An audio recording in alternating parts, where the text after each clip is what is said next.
I'm your host, Nick Jikomis, and today I'm speaking with Dimitris Xygalatas. Dimitris is an anthropologist and cognitive scientist. He works at the University of Connecticut, but conducts field work at different places throughout the world. He studies, among other things, the power and the purpose of ritual in human societies. His new book is called Ritual: How Seemingly Senseless Acts Make Life Worth Living. And as the name suggests, it's all about ritual. What is ritual and how is it different from habit? Why do humans engage in so much ritualistic behavior? Why do we attach so much meaning to our rituals? Why do all human cultures that we know of perform a variety of elaborate rituals that they tie a deep sense of meaning and community to? We talked about the psychological function of rituals, why they may have evolved and what biological function they're serving. We tied rituals to anxiety and negative affective states and talked about the idea that our brains, as sort of big-brained, very smart social creatures, might require us to have rituals as a way to mitigate the inevitable anxieties that come with living in complex social situations and being predisposed to things like anxiety by having that kind of brain. We talked about rituals as a kind of social technology and what actually characterizes rituals. What are they all about and what are they sort of made out of in terms of their behavioral units? Why do people use them and what do they use them for in the different cultures throughout the world? We talked about the birth of civilization, the transition from being traditional hunter-gatherers that were nomadic to sedentary agriculturalists that started building big cities and permanent dwellings. We talked about the traditions and the rituals that came along with that transition and what that may have had to do with actually the birth of civilization itself. We talked about symbolic cognition and the evolution of language, how the ability to think in terms of symbols, arbitrary characters that stand for other things, is very important in terms of being able to engage in ritualistic behavior, is very important for things like the evolution of language and many of the things that we often think make human beings unique. We talked about a variety of different rituals that you tend to see throughout cultures around the globe: marriage rituals, death rituals, rites of passage, and so forth. We talked about psychoactive drugs and things like the Ayahuasca ceremony in the Amazon. We talked about modern day rituals that are being born as we speak, pretty much. We had a really interesting discussion about Burning Man and what that event, for lack of a better term, is and why it's imbued with so much symbolism and ritual. We talked about religion and what religion is and why religious beliefs and religious practices are often associated with ritual behavior. So if you've ever wondered why humans engage in rituals and do things that seem bizarre or strange or that don't do anything or don't seem to do anything, this will be a really eye-opening podcast for you. We covered a lot of ground that is based on Dimitris's book. We talked about a lot of things, and I think we tied a lot of things together in a way that started to make sense of things in the world that often might not make sense at first glance. Why do we do these weird rituals, and what purpose are they serving? I think there's actually some pretty clear answers to that question, and they became clear in my discussion of Dimitris and reading his book, Ritual. You'll find a link to that in the episode description. So if you enjoy this type of thing, this is a really fun episode. As always, if you enjoy the content on this podcast, please like, share, and subscribe wherever you are listening or watching to it. Also, please check out my free weekly newsletter at mindandmatter.substack.com. You'll be the first to know about new episodes, upcoming guests, other research and content that I'm looking at to use for the podcast, and get access to all the long-form writing that I put up for free on my Substack, which tends to tie together concepts and ideas from different episodes with the guests that I have. So if you like the topics that I cover, check out my Substack and my writing, and subscribe to my free weekly newsletter. This episode is supported in part by Athletic Greens. Their main product, AG1, is a comprehensive and convenient daily nutrition product containing 75 vitamins, minerals, and whole food-sourced ingredients with less than 1 gram of sugar per serving, no nasty chemicals or artificial anything. It's gluten and dairy-free and compatible with paleo, vegan, vegetarian, and ketogenic diets. AG1 is a quick and convenient way to supplement your diet to help ensure your body is getting the nutrients it needs. It comes in powder form, and you can mix it in water and drink it, or you can put it into a smoothie or a shake or something like that. I mix it into water and drink it with the first meal of each day, and it's super convenient. If you go to athleticgreens.com/mindandmatter, Athletic Greens will give you a free 1-year supply of vitamin D and 5 free travel packs with your first purchase. Their vitamin D product comes in tincture form, so you just take 1 drop each day. A large fraction of the population is actually vitamin D deficient, especially in winter months when we get less sun exposure, and vitamin D D is super important for the proper function of the immune system and for a variety of other things. And there's even evidence indicating that vitamin D deficiency is correlated with more severe cases of COVID-19 in those who get infected. Every time I go into the doctor each year for a checkup, I'm always told that vitamin D deficiency is very common and I should be supplementing on a daily basis. So visit athleticgreens.com/mindedmatter or click the link in the episode description. You'll get a free 1-year supply of vitamin D with your first purchase. Today's show is brought to you in part by Dosist, an all-natural cannabis company specializing in dose-controlled cannabis products made with plant-based ingredients. To learn more about Dosist, their products, and where they are available, please visit their website through the link in the episode description. And with that, here's my conversation with Dimitris Xygalatas.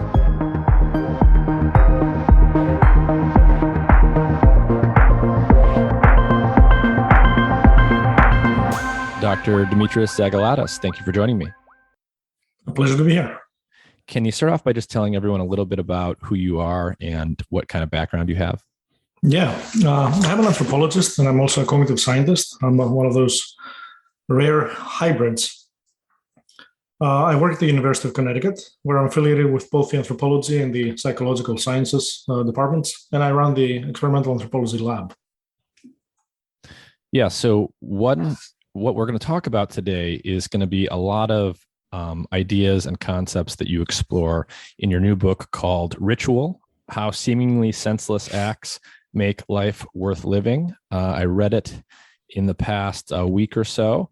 And, I just want to start out by saying I loved the book. I thought it was excellent. I've had several guests on who have a new book or just published a book on, and I usually read parts of those books. This is only the second time that I actually finished the entire book because it was just so fascinating. One of the things that was fascinating about it was, you cover a lot of ground, and there's a lot of areas where my understanding of something was pretty much turned on its head, or I started to see things from a brand new vantage point. But, as the title suggests, the book is all about ritual, and we're going to explore lots of stuff related to ritualistic behavior in human cultures.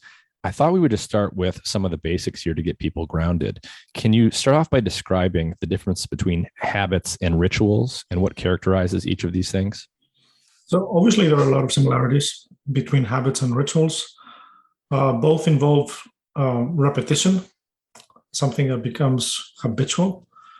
But if you look at the kinds of things that people consider to be rituals versus the ones that they consider to be habits, you will see that ritual involves a sense of specialness, even sacredness. And this doesn't have to be in a religious sense. So one way to put it is that habits are one way of taking something useful and turning into a routine that we can execute mindlessly. Rituals, on the other hand, take something that is that appears to be non-utilitarian or useless, and turns this into something special. So a lot of people, when I ask them to define ritual or to give me examples of their daily rituals, sometimes they'll say, "Oh, brushing my teeth is a ritual." Now, of course, in the study of ritual, we say that there are as many definitions of ritual as there are ritual scholars. So we don't all agree on our definition. But for me, my definition, in my book, brushing your teeth is not a ritual. Why? Well, because it serves an obvious purpose. It is a utilitarian action that you just turn into something habitual just so that you're able to perform it and as a tool. Now, if you were to wave your toothbrush in the air 3 times every morning with the belief that this will cleanse your teeth, or with no belief at all, just because it's part of your tradition, now that would be a ritual. And if somebody came into the bathroom while you were doing this cleansing ritual and interrupted it, then you'd also feel morally upset. That's another thing about our rituals. We feel very personally invested in them, and the studies show that when our rituals are interrupted, we feel upset and we find it morally appalling. Yeah, you make this distinction between habits being causally transparent and rituals being causally opaque. What does that mean? It means that when I perform a utilitarian action, there's a clear connection between the actions that I'm performing and the outcome. If I use a knife to slice a loaf of bread, the outcome is very obvious. It will allow me to eat the bread. But if I use a ritual knife to cut a ritual loaf of bread, then you have no way of predicting what I'm going to do with it. If I perform a rain dance, my moving about has no causal connection to rain falling from the sky. And this is a very important distinction. Studies actually show that we perceive non-utilitarian actions differently. We perceive ritualized actions intuitively. We see those types of actions as being socially important, and we see them as being special. So there are studies where they've showed people the same type of drink, and in one case there was a sequence of actions performed which was very utilitarian. So somebody was cleaning the glass and checking it for any faults and then drinking from it. And in the other condition, somebody was raising the glass and bowing to it and performing all sorts of other ritual actions. And when they asked people whether they thought those two different drinks were really different, well, they say no, they're not. But then when they asked them to choose one of them, then people would choose the special drink. And when they asked them to say whether one of them was more special, they would choose the one that had been ritually acted upon. And especially when they told them that these were the types of rituals or the types of actions, or they didn't describe them as rituals, found in some remote place like Gabon, then they were even more likely to choose that special drink because it carried the weight of tradition. So habits are causally transparent. They're utilitarian, right? When I pick up my toothbrush to brush my teeth, this is a device specifically designed to clean my teeth. I'm performing an action that serves that very concrete function. But when we talk about rituals, there's this causal opacity, as you call it.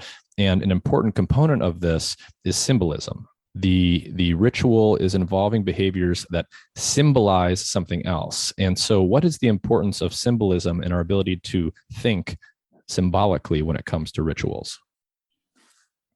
People have called us humans a symbolic species. So symbolism plays a huge role in our lives. And this is one of the reasons why a ritual is so tremendously important in our lives. Think, for example, funeral rites. If you think from a utilitarian perspective, from a rational perspective, there's no reason why we would even care about taking care of our dead. We would just dump them or at best bury them without any kind of paraphernalia. But for example, the recent COVID situation, the pandemic, showed us how important those rituals were. When people were prevented from engaging in those symbolic behaviors, people around the world, they risked their lives, they risked infection, they risked receiving fines from the police. In some countries, they even risked receiving beatings and other corporeal punishments in order to go there and to perform these symbolic actions towards the people they had lost. And of course, from one perspective, you might think that those death rituals are about the deceased, but they're really not. They're really about the living. They allow us to fully express ourselves. They allow us to cope with the reality of death. And the way to do that is through these symbolic actions. So can you just define for everyone, what is a symbol, and how does, what's special about the mind of a human or the mind of other animals that allows us to think symbolically rather than in other ways? Symbol is something that stands for something else, something that is not, it's not necessarily an index. So if I see scratch marks on a tree, that might tell me that some large animal has been there. That's an index. That's very clear. There's a causal connection between the image I'm seeing and something else that caused it. But a symbol is arbitrary. And by virtue of being arbitrary, that allows us to do all sorts of things. It allows us to, for example, use these symbols as special and unique group markers, because then maybe all societies have, let's say, wedding rituals or mortuary rituals or initiation ceremonies. But our society does it this particular way. And there's no intrinsic reason why it has to be done this particular way. But the fact that these symbolic ways of doing it allow us to do it in an infinite number of ways. That also means that they allow us to do it in ways that are unique and specific to our own tradition. And that has a lot of weight, has a lot of power, and has a lot of implications, far-reaching implications for us human beings and the societies in which we live. Mm-hmm. Yeah. So a symbol is something that stands for something else, but more than that, it's different from something like an index. So if I go to the index of your book, everyone knows what an index is. It will tell me specifically this word or this phrase happens on this page. So there's a very clean arrow that points from one thing to the other. But symbols they stand for something else, but they have this arbitrary character to them. And I think this ties into things that we'll talk about. When something is symbolic, because of this arbitrariness, you really have to pay attention and focus your mind on the meaning of the symbol in a way that's very different and I think more demanding than you would for a simple index. And so can you talk about that a little bit more and start to talk about, I think you called it the 3 R's of ritual behavior: rigidity, repetition, and redundancy. What are those, and how does this tie into the ability to think symbolically?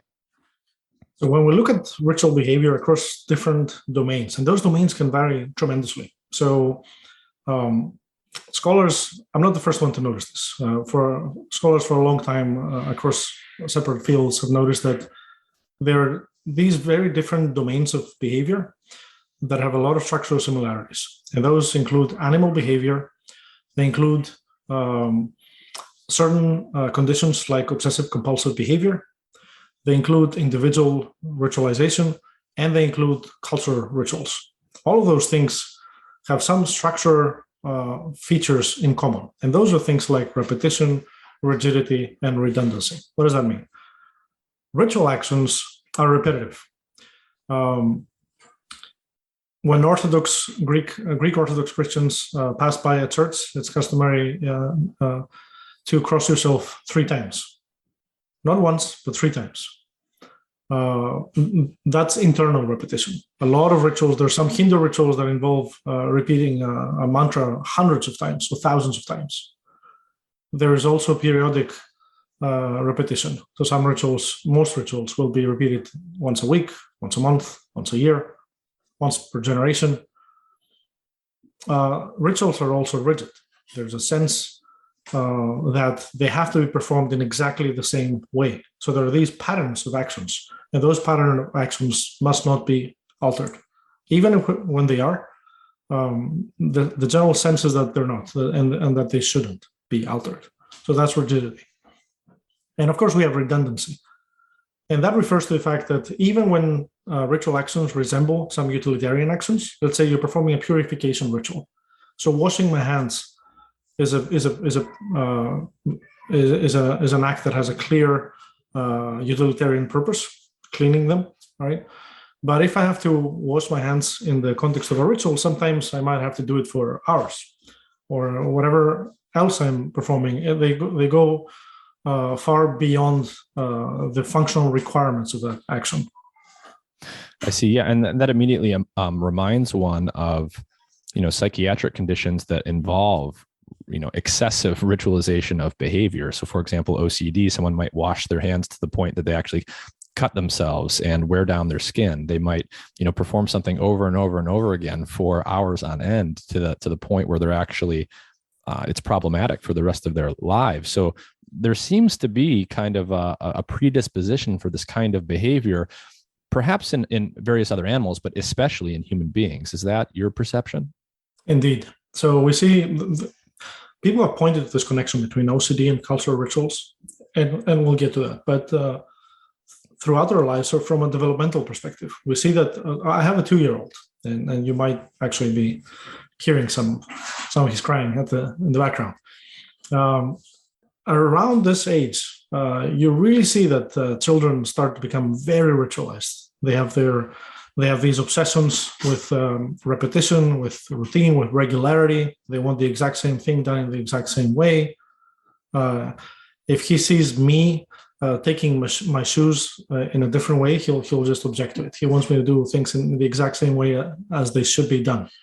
And we see that this tendency towards repetition and redundancy and rigidity comes when we're very young. It will often surge in certain times that are related to anxiety. For example, OCD will surge around the time of pregnancy and early parenthood, and this might have some functional role to play. So typically, when there's a new situation, when there's a new baby, for example, or a new baby is coming, it's a pretty good idea to be obsessive with rules, especially with precautions. It's a pretty good idea to stick to what you know. You don't want to try new foods. You don't want to try new recipes. This is the time of life to stick to what you know. And we see that in other stressful situations like warfare, like illness, like sports, ritual again tends to surge. So we see both in our lifespan, so the periods in our life that ritual behaviors surge, but also in the kinds of contexts where it's really prevalent. And there's a lot of discussion about whether what is really the connection between OCD and those cultural rituals. So some people have argued that rituals are just yet another manifestation of OCD. So it's just a mental glitch. It's your hazard precaution system. So your need to make sure that everything is neat and everything is clean and that you're safe somehow misfires, and you're not getting the feedback that you actually locked the door, and you go back and check again and again and again.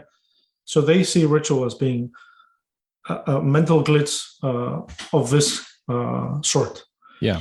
Another perspective says that ritual is actually with us. It's a human universal because it fulfills deep human needs that go back all the way to the beginning, so to the dawn of our species, and that OCD is simply an exaggerated form of this. So ritualization running wild. Yeah, I mean, I'm definitely inclined towards the latter view.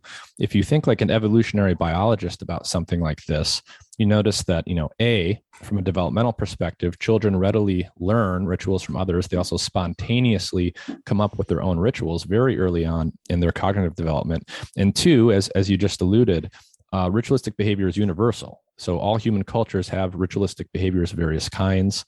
And those two things, I think, together really point to some sort of adaptive function there, because if it was just a mental glitch, natural selection is quite efficient, and glitches aren't allowed to persist for so long across so many different populations. If they're expensive, they will be weeded out by selection. So can you talk a little bit more about this, about how we think about the potential adaptive value of ritualistic behavior and the fact that it does seem to be a human universal?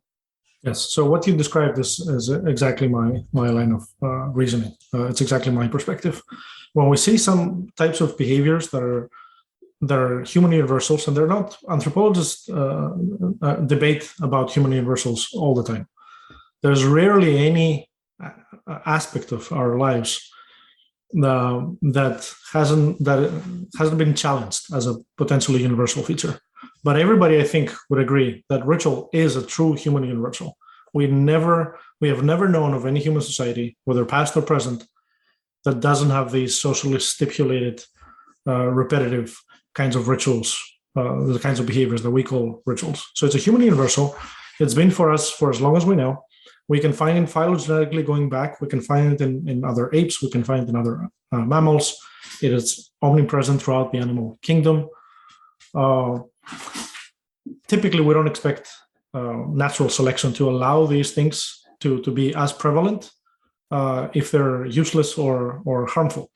Now, that's just the starting point. Of course, that doesn't prove anything. That doesn't show that ritual is adaptive. The next step for me, and that's how I started. That's why I got into ritual studies ever since I was a graduate student. This was the question for me. This was the puzzle. If those things are indeed wasteful and they're pointless, as they appear to be to an outsider, then why have they persisted for millennia?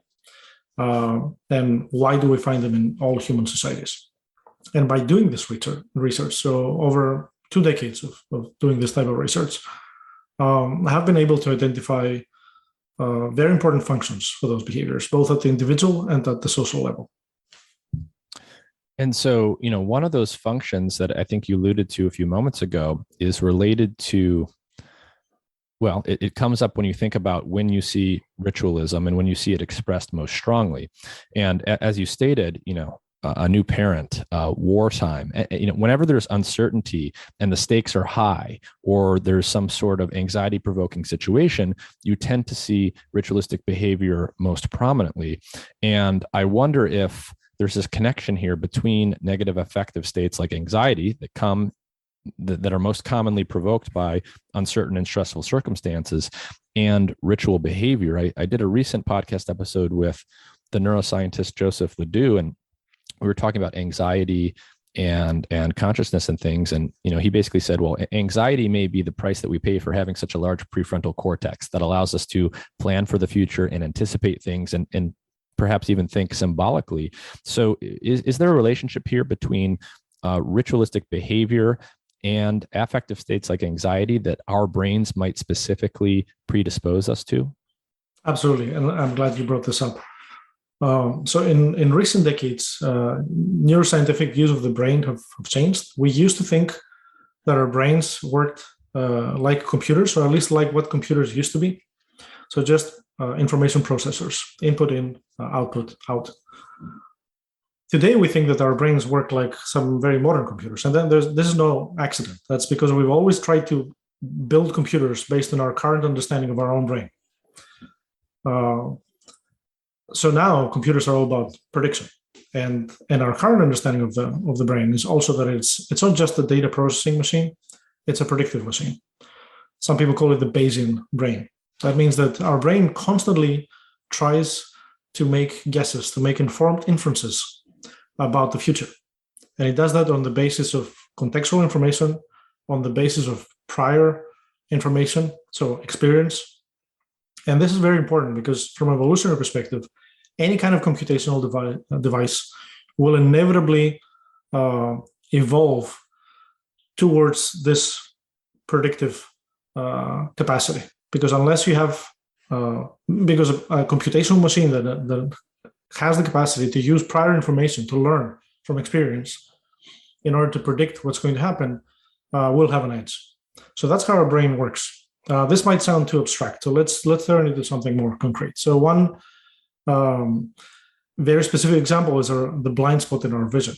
Many people might not even know this, but because our optical nerve goes through our retina, there's actually a tiny spot in each of our eyes where we actually don't see anything from the optical, from our field of vision that falls onto that spot. And that's something that we don't notice. We have to learn that this is true. And there's an interesting test that you can do to prove it. But the reason we don't notice it is because our brain fills in the missing information. Just like it does when we're looking at the world through a window that has bars, our brain predicts what's missing from the picture in a way that we get a seamless picture of it. Another way to demonstrate this is to think that, and that's one of the examples I give in my book. Let's say you live in San Francisco and you wake up in the middle of the night because your bed is shaking. It's a reasonable inference that there's an earthquake happening. So your instinct is to run out of the house as quickly as possible. But now think that you're living in New York and there's a train line going by your apartment. So wake up in the middle of the night and there's some shaking happening. The first time you might be alarmed, you might run to the hallway in your underwear just to find yourself embarrassed. But soon you will come to know that this is not an earthquake. So your brain will be able to predict, to infer what's happening based on prior knowledge. And this is how our brain works all the time. It's trying to actively predict what's going to follow. We see this there's evidence from linguistics. Our brain just finishes sentences for us, fills in the gaps, even if there are letters missing in a word, and so on and so forth. Endless examples. Now, as I mentioned, this is a more efficient cognitive architecture, but it does have some side effects. One obvious side effect is that when we don't have full predictive capacity, in other words, when there's uncertainty, when we don't know what's going to happen next, we experience anxiety. We want to be in control. Human beings our brain craves control. It craves information. And when it's lacking information, when it's lacking a sense of control, when there's uncertainty, we get stressed. And that's when ritual comes in. So it's a very efficient mental technology, and by extension can be used as a cultural, as a social technology in this respect. Because what it does is that it provides our brain with a sense of control, a sense of regularity, a sense of structure. Because if ritual is anything, it is structure. We talked about its features, repetitiveness, rigidity. You know exactly what's going to happen in a ritual. There's redundancy. You do it over and over and over and over. So it becomes very predictable. And that gives our brain a sense of control that helps us reduce anxiety. And from this perspective, it doesn't matter whether this sense of control is illusory. And one way I put it in the book is that our brain did not evolve to be accurate in processing stimuli. It evolved to be efficient. So if this helps us deal with anxiety, then it's something that will be adaptive. Yeah, I mean, it's a very interesting idea. If certain animal species, and especially humans, have brains that allow them to think symbolically, that allow them to engage in complex social interactions, the networks underlying that are going to be such that these are inherently complicated and uncertain ecological circumstances that such an organism is in, right? If you have to deal with a whole bunch of people and different relationships, it's just inherently uncertain. And if you think about emotional states as information states of the body, right? So anxiety, a lot of people like to think about anxiety as essentially your brain and body telling you that something is unknown, something is uncertain, and then it biases your behavior to mitigate that. If you don't know what's going on and things are at a high uncertainty state, you have to pay attention and you have to sort of bring order and certainty to the situation. And I think what you're saying is the ritualization of behavior is a very common and universal, like sort of behavioral motif that acts as a kind of buffer to that anxiety, even when it doesn't actually bring like true informational certainty to the picture. Exactly. And one way to put it is when we look at the animal world, we might, from a naive perspective, we might expect that it would be, let's just say, the dumbest animals that perform so many rituals, that are less efficient, less rational. So you would expect that as we become more and more intelligent, so animals that have a prefrontal cortex, for example, they would have no need for these pointless actions. They would cut to the chase. They would be perfectly rational. That's not at all what we find. If anything, it's the opposite. We see that smarter animals tend to be more ritualized, not because they can't help it, but because they can afford to. So they have the mental surplus to dedicate to those sort of mental technologies that allow us, in a sense, to outsmart ourselves. Yeah, and one thing that's interesting is, we talked about how one way that rituals are distinct from habits is that they're causally opaque, right? The actions are symbolic. They have this arbitrary character to them. There's no obvious reason why the components of a rain dance should be expected to actually affect the weather. And yet people tend to believe that rituals are causally efficacious, that they actually do something. So can you unpack that a little bit? How do we sort of square that circle with the causal opacity on the one hand, characterizing ritual behavior, but the strong belief that people often have that the rituals actually do cause things to happen in the world? Yeah, so it's a very interesting phenomenon. If you ask people, even those in the context of religious rituals, if you ask people whether they think the rituals work, you might get a mixed bag. If you ask secular people, they certainly are prone to saying that they don't work, they don't do anything. But in fact, we have done studies in my lab that show that we have intuitions about ritual efficacy. For example, we did this study where we showed people videos of basketball players shooting free throws. And we showed those videos to athletes, we showed them to fans, and we showed them to people who had no clue about basketball. So they could barely understand what was going on. So what we did is that we showed them these videos. Each player was shooting a free throw, and before the ball, after the ball left the player's hands, the video stopped, so you couldn't see the outcome of the shot. And you had to predict the outcome of the shot. That was the task. And we had two conditions. In one condition, people could see that the player had done a pre-shot ritual, something like spinning the ball or kissing the ball. Those are very common among basketball players. And those were this was real footage from real basketball games.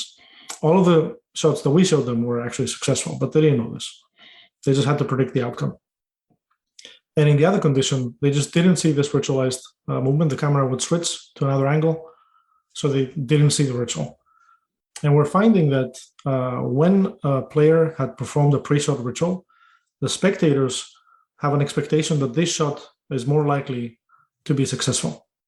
And this effect held for all three of our groups. So for the naive participants who didn't know much about basketball, for the fans, and even from players themselves.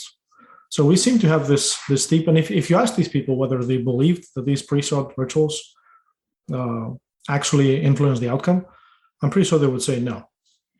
But intuitively, we have these expectations that rituals do something. This is because it's very human to think that doing something is better than doing nothing.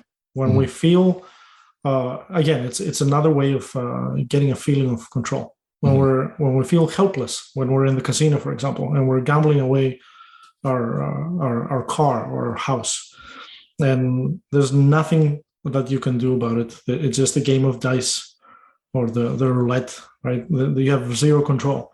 Performing these repetitive actions, and that's why we see that casino goers are one of the most superstitious and ritualized groups that you'll ever find.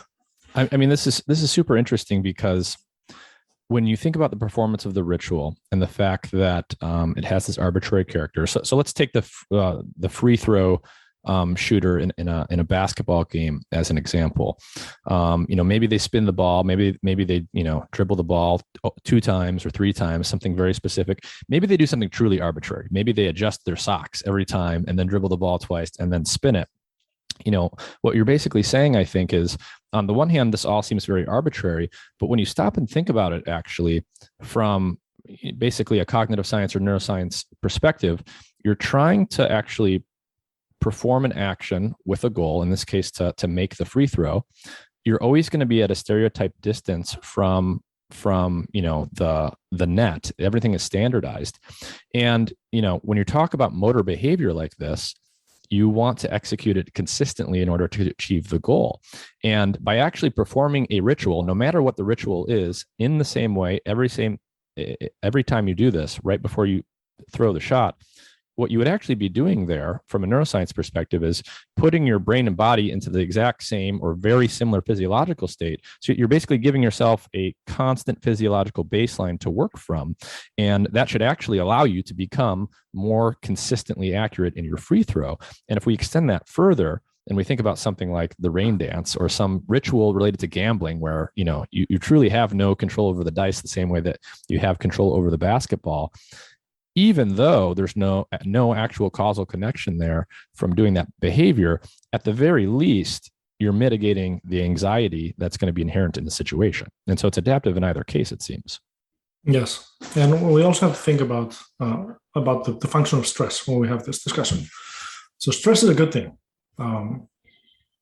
at least most of the time, or some of the time.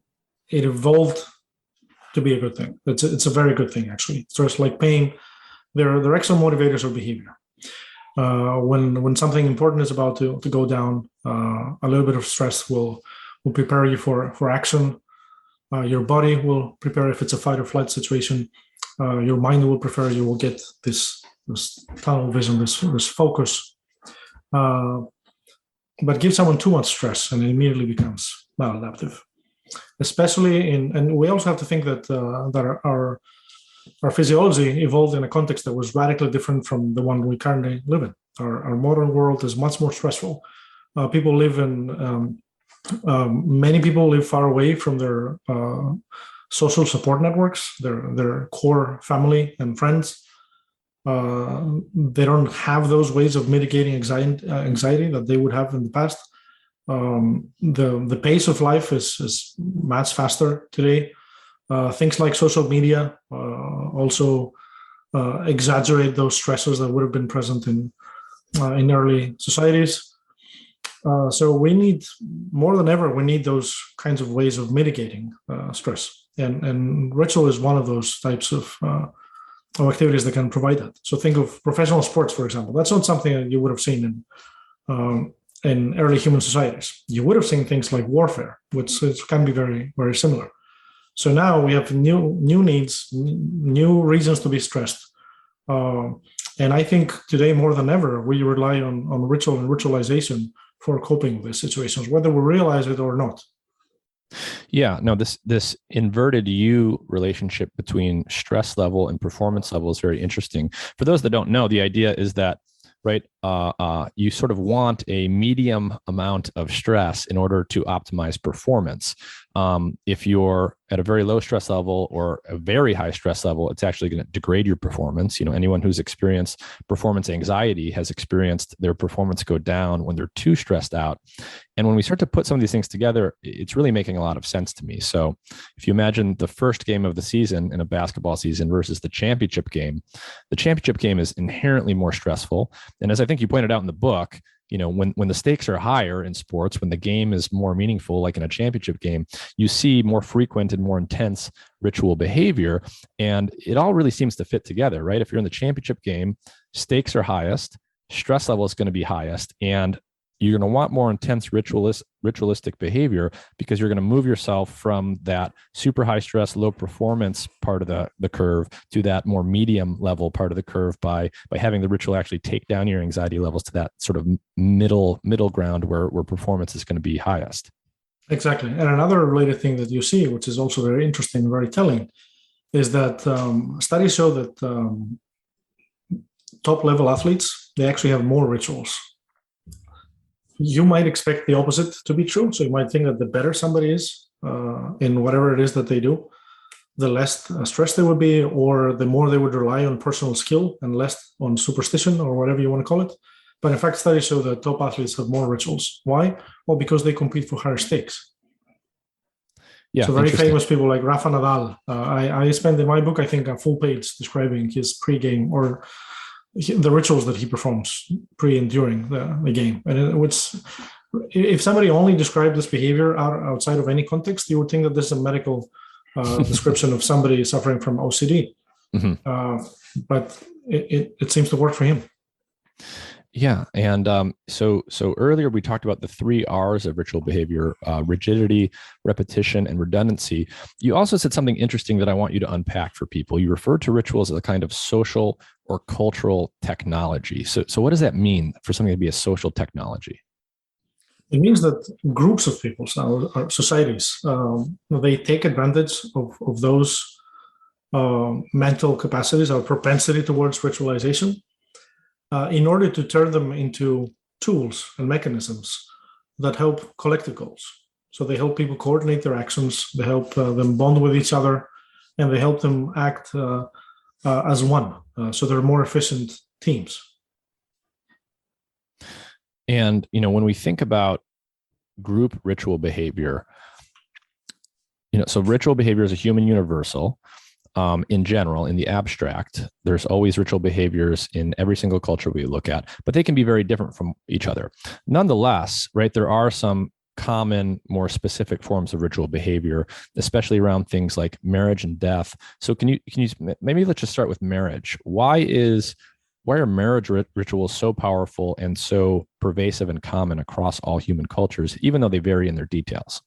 So this is a very good observation. You will see, if you look at how the various rituals, the enormous diversity that we see across cultures in rituals, how they vary and how they're similar, you will see that they tend to vary in their forms, but they're very similar in terms of the kinds of needs and kinds of problems that they address.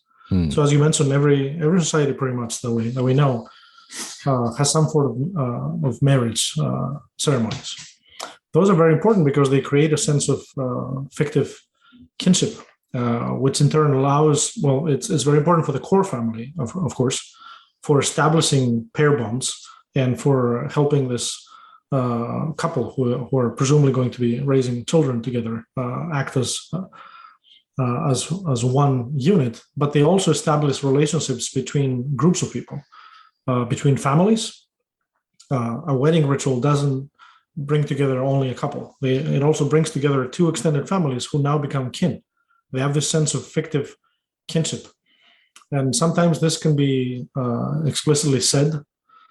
So when you pronounce somebody husband and wife or whatever, you explicitly create this sense of fictive kinship, or a final kinship in this case. But by extension, you create those bonds between groups of people.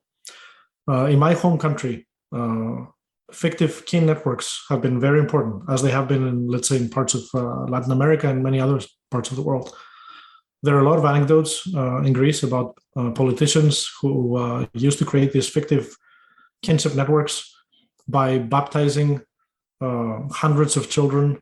And by that, I don't mean that they became priests and they just attended their baptism, and then they were the ones performing the ritual, because that made them godfathers and godmothers, or they became best men and best women in a lot of people's weddings, officiating there. And that meant that they had established those kinship ties with all those kinds of families. And by doing that, of course, they undertake certain obligations, which is, when I'm in power, I'm going to get your kid a job, perhaps.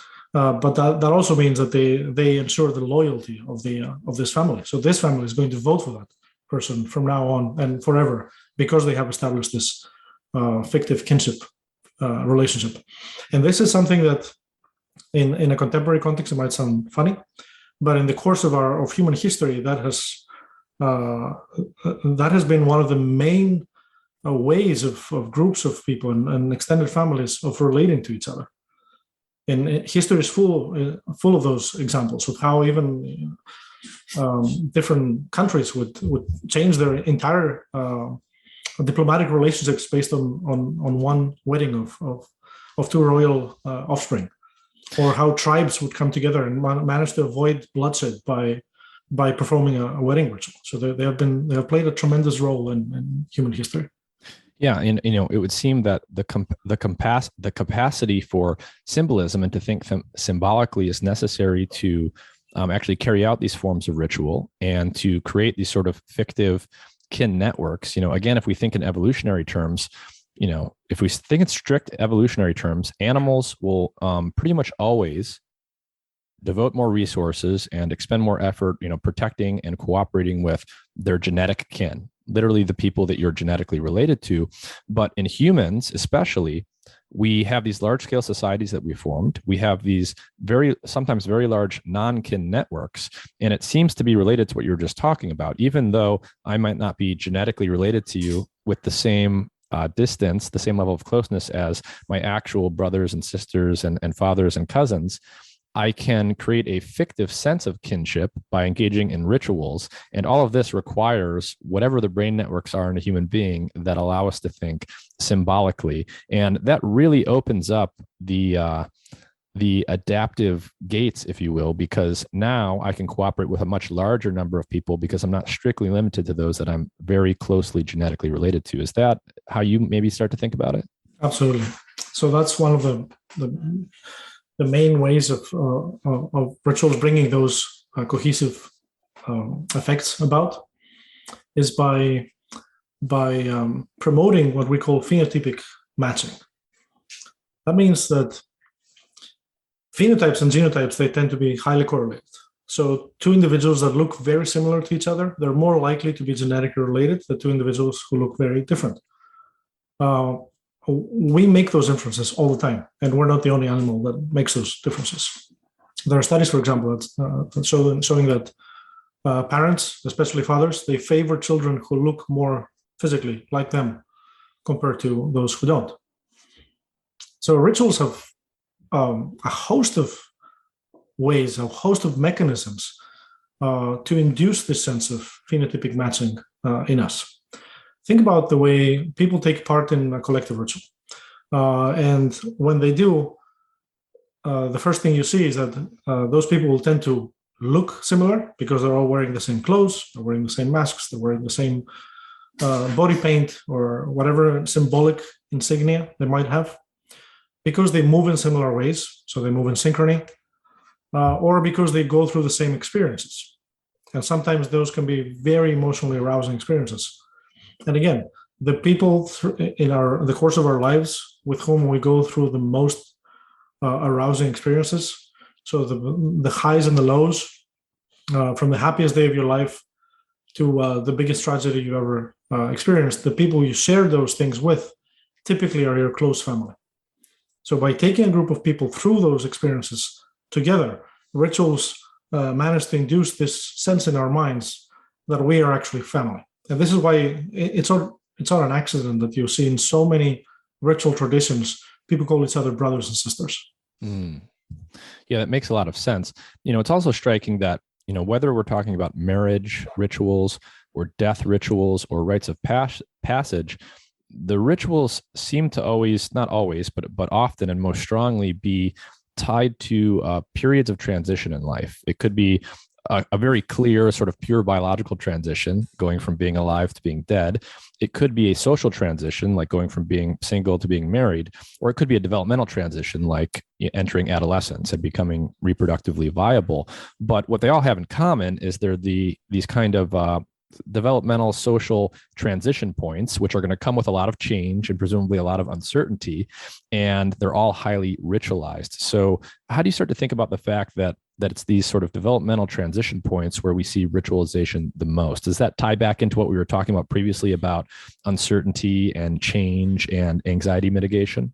Absolutely. So again, it's no accident that most human societies have these sorts of rite of passage, as they're called, that mark transitions from one stage to another. So you're no longer a child. You're now an adult. You're no longer single. You're married. You're retired. You're divorced. You're dead. Transitions tend to be long, stressful, and painful. You don't become an adult from one day to another. It's a long process. It involves a lot of uncertainty. It's one of the most challenging periods of our life, adolescence, for example, from the hormonal level to the psychological level. So what these rituals do is that they provide a clear demarcation. There's a clear passage. There's a clear moment in time where you walk into this ritual as one type of person, and you walk out as a different type of person. And this is what anthropologist Arnold van Gennep has called rites of passage. And he sees those as having three different components, three parts. All kinds of rites of passage can be seen as this. In the first part, you walk into the ritual and you shed your previous identity. You see it, and this can be done symbolically in many different ways. You move to a different place, you shave your head, you give up your hair or your clothes or your name. And then you go into a stage that is called the liminal stage. And this is the stage where you're between and betwixt. So you're neither a boy nor a man. You're neither, during a wedding ceremony, you're sort of neither single nor married. And until a child has been named in some traditions, they're not really considered to be alive. Until the proper funerary rites have been performed, somebody is not considered to be an ancestor, and so on and so forth. So that's the third stage. When you come out of this ritual, you now have a new identity. You might be often given a new name. You might be given new clothes. You might have a new title, but you're a different person. And everybody else knows that and will treat you as a different person. You come out and now you're a man. Now you're a woman. You're an adult. You're a married couple. People are not going to approach you sexually. They're not supposed to. And everything else that this implies. And so one thing I want you to talk about now is how rituals work, in the sense that, I think, we've hinted at it quite a bit, but, to what extent are rituals engineered? To what extent, are people sitting down and saying, we need a ritual for something, it needs to serve this kind of purpose, and we're going to come up with some sequence of things that people will do at this particular time, versus how much do they evolve organically? There's clearly a mix of both. And there's no doubt in my mind that people attempt to engineer rituals all the time. They do it in contemporary, let's say, corporate team building rituals, and they've done it throughout history. But at the same time, there's a selective pressure, and the rituals that will survive, they're the ones that actually make it through that pressure, through that process of selection. Every day there will be thousands of rituals that are invented throughout the world. Very few of them will survive. And a lot of the time you will see that even when they try to engineer a ritual, people, their first inclination is to find a different ritual that has already worked in some context, to refer to a particular tradition. And even when they make something, they make up a new ritual, they will often intentionally try to tie it to tradition, to make it look like it's older, to give it this gravitas that the tradition has. But yeah, for the most part, I think that the ritual that we see around us today, there might be just slight variations of rituals that have survived for thousands of years and have been selected through a process of cultural selection. Yeah, so I think what you're saying is that, yes, we engineer rituals all the time. We consciously put them together, at least to some extent, and this is quite common. But there's a selection process here. And again, by analogy with biological evolution, right? The way it works is evolution creates an overabundance of things. There's variation in that abundance, and you don't know what's going to work ahead of time. You just have to use it. And, you weed out the things that don't work through a natural selection process, and you retain the things that do work. So I think what you're saying is we engineer new rituals all the time. Most of them don't really make the cut. They don't do the thing that we need them to do. They don't have the adaptive value that some rituals do. And so there is this organic selection process, and you end up with rituals that persist that kind of do have this arbitrary character because we didn't know which ones were going to work ahead of time.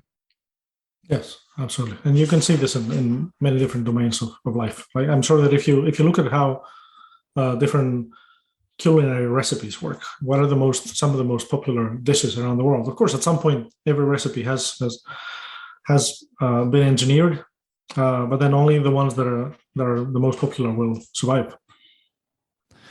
And so I think, this is starting to bring me to thinking about, okay, when we think about the birth of new rituals and we think about the selection of ones that work, and we think about where rituals come from and how they manifest in different kinds of societies, right? So large scale, sedentary, agricultural society, what we typically call a modern civilization.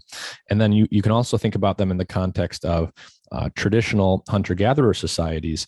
And this was a fascinating part of the book for me, because this was one of those places where my understanding of certain things got turned sideways or even completely upside down. So when we think about the transition from hunter-gatherer to agricultural societies, small bands of people, living off the land in relatively small groups, and then the large-scale societies that we call modern civilizations, characterized by agriculture and very, very large numbers of people and farming and all of this, the standard view that I think most people have is, well, civilization's an improvement, right? Things got better. When we went from being nomadic, traditional hunter-gatherers to sedentary farmers who could create surpluses of food and raise animals and create what became modern civilization, well, obviously things got better. And you kind of changed my view on how that history transpired. Can you talk a little bit about that transition from hunter-gatherers to the earliest forms of sedentary agricultural lifestyle and some of the problems that actually came with that? Yes. So one of the things to note here is that you often hear the phrase "evolution has no foresight." So yes, if we look at contemporary societies, we might, at least most of us, will be in agreement that there are a lot of cultural achievements that make life so much better today than, let's say, 10 or 15,000 years ago. So we have things like healthcare, at least in most societies. We have technology. We have labor-saving devices. We have protection. We have policing systems. We have all sorts of things that our ancestors couldn't enjoy. But of course, in order for us to be able to enjoy those things today, there have been, if we look at what happened in all of those 10,000 years that preceded, you will see that it's only very recently that we've been able to reap the benefits of living in large-scale societies. For the vast majority of the existence of those societies, it was just a handful of individuals, typically kings and queens, that were able to enjoy the benefits, and everybody else would suffer for that to happen. people might often think that hunter-gatherers lived a very miserable life, that they had a low life expectancy, that they were at the mercy of predators and the weather, and they were full of their life was full of stress. Some of that might be true, but overall, historical evidence suggests that actually hunter-gatherers were able to work much less to procure their nutrition. They enjoyed a better lifestyle that was less stressful. They had all of their close social support networks close to them. They had ample free time.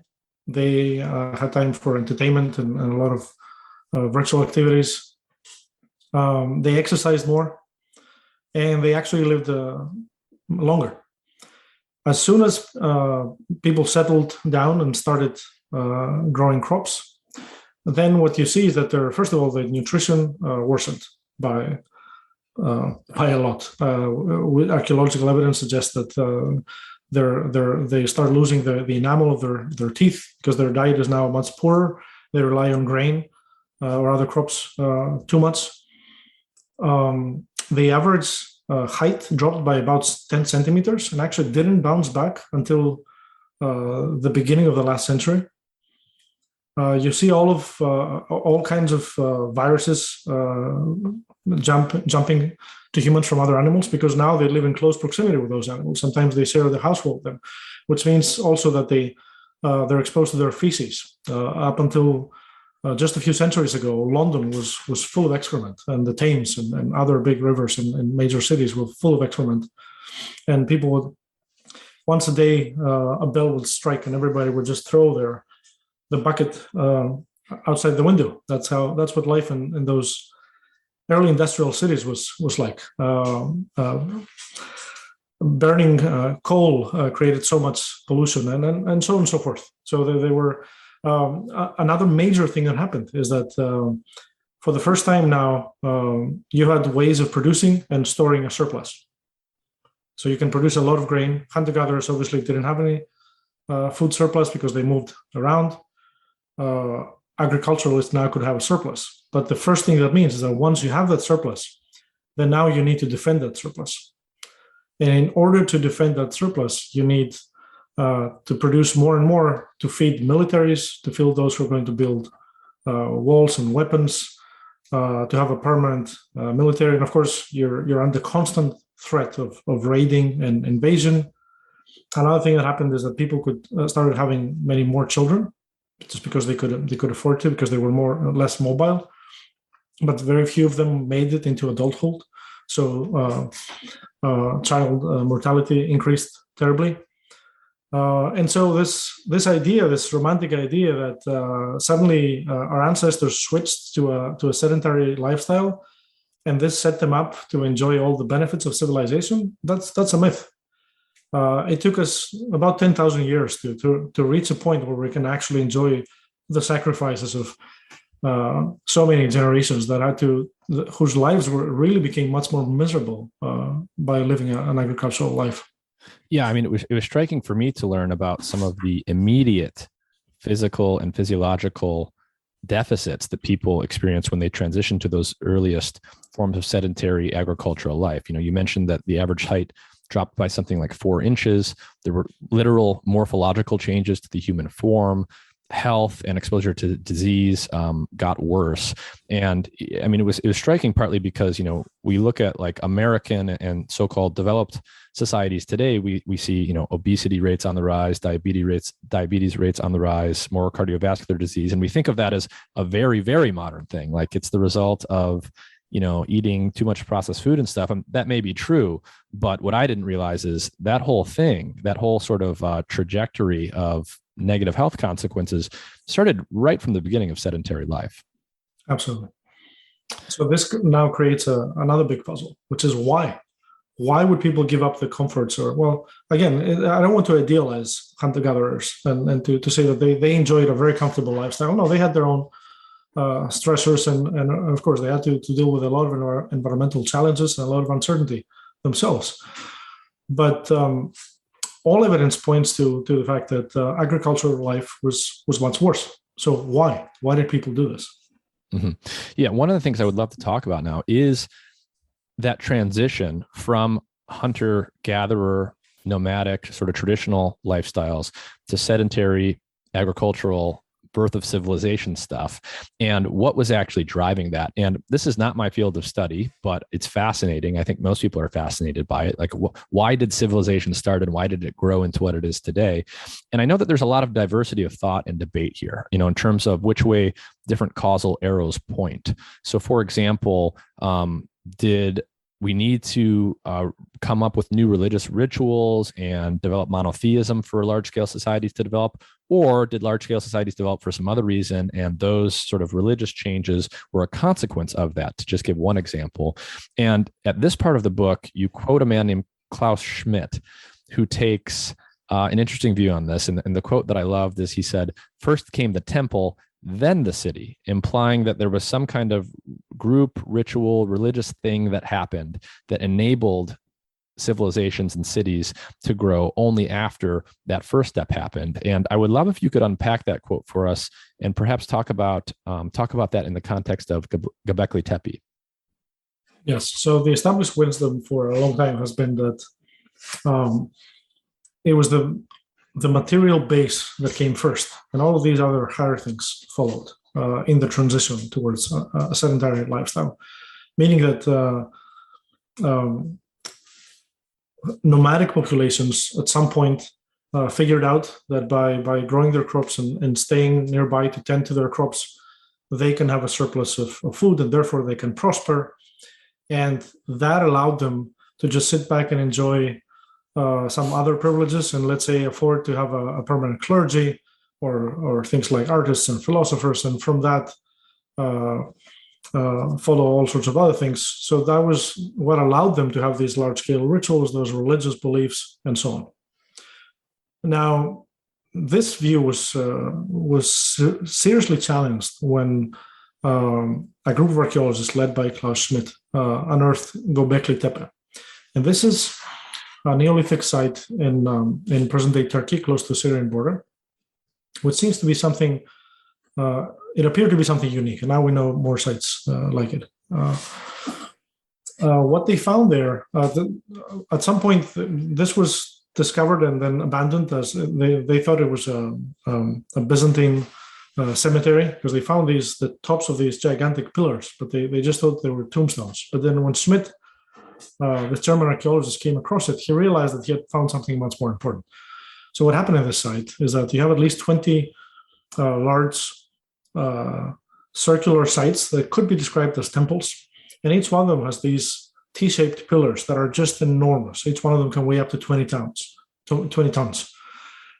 are very ornate. They're carved with an exquisite detail, with all those wild animals and fantastical creatures that sort of jumped out of the reliefs.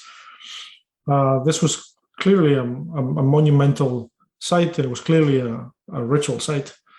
The amount of work and effort that went into building this site is just mind-boggling. People had to. These are monoliths that would have required hundreds of people to work in order to extract them from a nearby quarry and transport them there and build this site. This site is the oldest human structure known. So it's about 12,000, maybe 13,000 years old. So it predates the pyramids. It's 3 times as old as the pyramids. It's twice as old as Stonehenge. It predates any other structure that we know, not just religious structure. And the most important thing about it is not the monumental architecture. It's not the beauty of the carvings. It's not the size. It's the date and what's happening around it, which is not much. Because this site, as far as we know, at the time, there's no permanent settlement anywhere near the area. So it appears that this site was built by nomadic populations. It was built by hunter-gatherers who would travel hundreds or even thousands of miles to visit it. So Schmidt says that there are people coming all the way from present-day Israel and Jordan on pilgrimages to visit the site and perform those collective ceremonies that they would have been performing in that site. And it's only about 500 years later that we find in the same area the first evidence of agriculture. So people are starting to corral animals and plant some crops. So Smith's idea, which is it's a really radical idea, is exactly what you said, is that first came the temple, then the city. Now, if this is true, that changes everything we thought we knew about human history. That means that it wasn't permanent settlement that allowed for these large-scale ceremonies to happen. It was the other way around. It was this motivation. It wasn't hunger for food that led people to settle down. It was thirst for ritual. So people were visiting those sites from long distances, and eventually they became so large that they had to support not just the many pilgrims, but they also had to support some sort of clergy. So then cities were built around them to be able to sustain those large-scale rituals. Yeah, and obviously all of the know-how and all of the behavioral and cognitive capacity to build something like a civilization must have basically been there already when they were building these monumental structures at Göbekli Tepe. Absolutely, there's evidence of art and ritual way before that, for as long as our species goes, and substantially farther back. So we're basically talking about before permanent dwellings, permanent cities and civilizations formed. You had these monumental places that were steeped in ritual, like Göbekli Tepe, and no one lived there permanently all year round, at first at least. You had probably bands of hunter-gatherers that lived separately for part or most of the year, and they would periodically come together, I would guess, at certain times of the year that they thought were special. And so the idea is just you have these separate bands periodically coming together and then breaking apart, and coming together and breaking apart. And at one point in the book, someone comes up, you reference a lot of thinkers that have thought about these things throughout history, and a lot of them come up at multiple points. One who comes up at several points in the book is Emil Durkheim, the sociologist. And you talked about the observation he made in his time that Aboriginal societies and hunter-gatherer societies often had these kind of two phases of life. They would live in the small bands and do the normal stuff of life and engage in all their habits related to getting food and raising children and surviving. But then periodically, they would come together, many bands, and they would engage in these larger scale ritualistic behaviors. So can you talk a little bit about who Emil Durkheim was and what that observation is and how it ties into what we were just talking about? Yeah, so Emil Durkheim is this French sociologist who's seen by many as the founder of sociology, but also one of the founding figures in anthropology. And he talked about a lot of interesting things that come up in the book, as you said. But one of them is this distinction between the sacred and what he called the profane. And for our purposes, we can simply call the profane, we can call it the secular. But he talks about these two different phases of life, and this can apply to our existence as well. Everyday life consists in two different spheres. So there's the profane, well, let's call it the secular, where we just go about doing menial things and just providing for our families who work, and we commute and we do all these mundane things that don't have any deep, meaningful sense for us. But then every once in a while, people get together and they perform these ceremonies. So for us, this might be attending a concert, or going to a stadium, or spending Thanksgiving with your family. If you think about it, some anthropologists might argue that the only time that a family, an extended family, is truly a family is during the performance of certain rituals. Now, the only times you will see your extended family all together, it will be at some wedding, at some funeral, at some graduation. It's one of those rituals. And this goes way back. So for Durkheim, early human societies would have these, they would hunt and they would fish and they would gather, but then every once in a while, the whole tribe would get together, gather presumably, we can imagine, around the fire, and start singing and dancing and perform these high arousal rituals. And this was the only time where the group would cease to be individuals and they would feel like one. They would feel like a proper group. And that for Durkheim is fundamental, not just for human evolution, but also has great implications about the emergence of religion itself. Because for Durkheim, and I agree with him on this, ritual comes first and ideology follows. In many branches of psychology, we kind of take it for granted, although it's not properly stated out there explicitly, but we seem to take it for granted that we act because we believe. We held certain beliefs and attitudes, and thereby we act upon the world on the basis of them. Durkheim says that very often it's the other way around. First, we act in the world, and by acting, we produce inferences about our internal states, about who we are as individuals and who we are as members of groups. So our personal and collective identities are forged through participation in those collective activities, like who we go to school with, who we dance with, who we participate in rituals with. And from that follows ideology. So if you don't have those group rituals, you can't have ideas about a group or a nation or a club or whatever it is.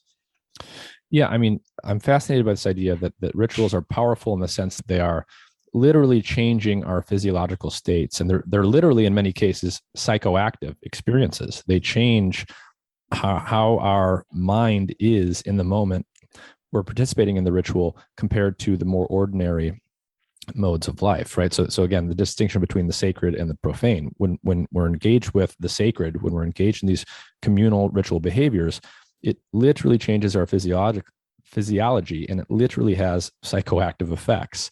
And I would love for you to talk now about how we actually study these things and start to understand what's going on physiologically when people engage in these group rituals.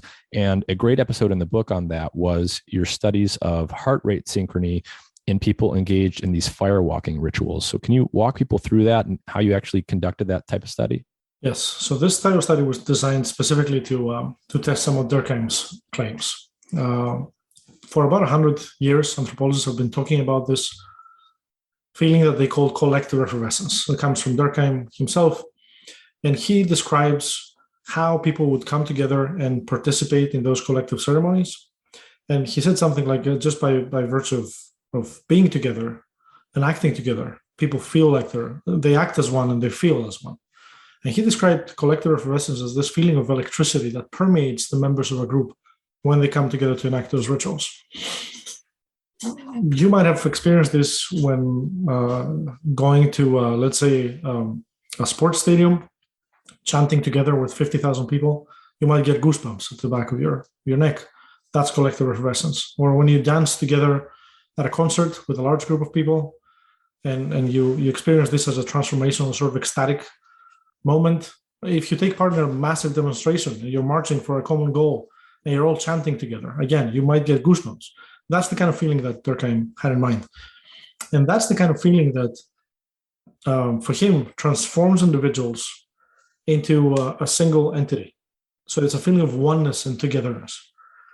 So I started wondering, what would it take to measure this feeling? How can we operationalize this togetherness? And that means, how can we turn it into something we can actually measure conceptually? And at the time, I was at Aarhus University, so I met up with a group of people from various different disciplines, and we put together a team, and we went to a small village in Spain where I was doing fieldwork called San Pedro Manrique. And in that village, this is a 600 people community, and there's this one amphitheater at the top of the hill, which can host 3,000 spectators. And this has been built specifically to host this one ritual that takes place once a year. And this is a firewalking ritual. People will build a large fire made of oak wood, and we measured the temperature there. It was enough to melt aluminum. It was about 1,200 Fahrenheit. And it takes several hours to burn into a bed of coals. And everybody else, as they're doing that, everybody else takes part in those dances and preparations that take place in the central plaza, in the central square. And then they start marching up towards this amphitheater. And once they get in, then everybody takes their seats, and there's a group of 30 to 40 individuals who will walk on fire. So what they do is they take off their shoes, they go and fetch somebody. It's somebody who's very close to them. It's typically a family member or a loved one or a good friend. They perch them on their back, and with somebody on their back, they go through this 1,200 degree fire pit barefooted.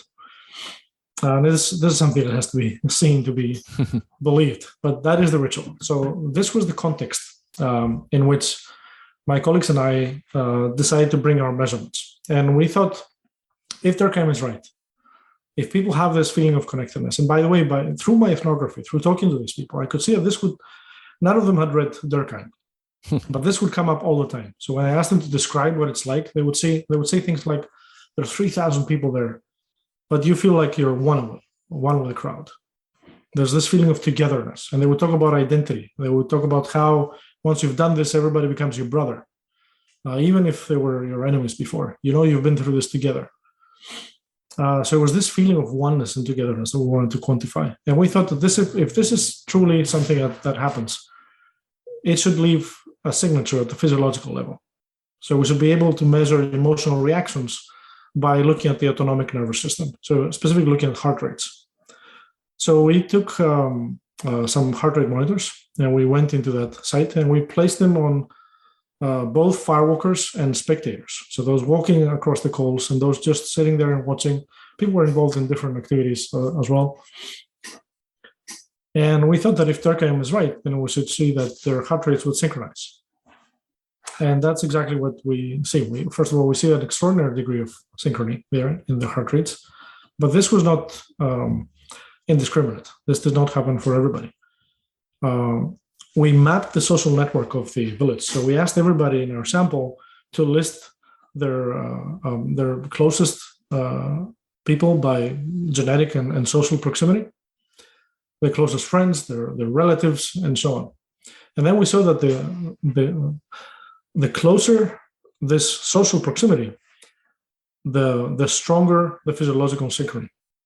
So if you looked at the set of brothers, one of them would be firewalking, the other one would just be sitting there and walking. Their heart rates would be aligned to a very impressive degree. But if you look at some of the visitors, because remember, 600 people living there, 3,000 people attending. So most of them are actually visitors. They just come and go. They're just tourists. Those curious spectators, there was no synchrony for them. It was only for the group members. And in fact, that was related to the degree of membership or at least proximity to other individuals. And this is exactly what Durkheim would have predicted, I think, because he says somewhere in his book that these ceremonies, they don't necessarily create social cohesion out of thin air. What they do is that, and these emotions that they produce, they bring those who already share a common identity, they bring them even closer together.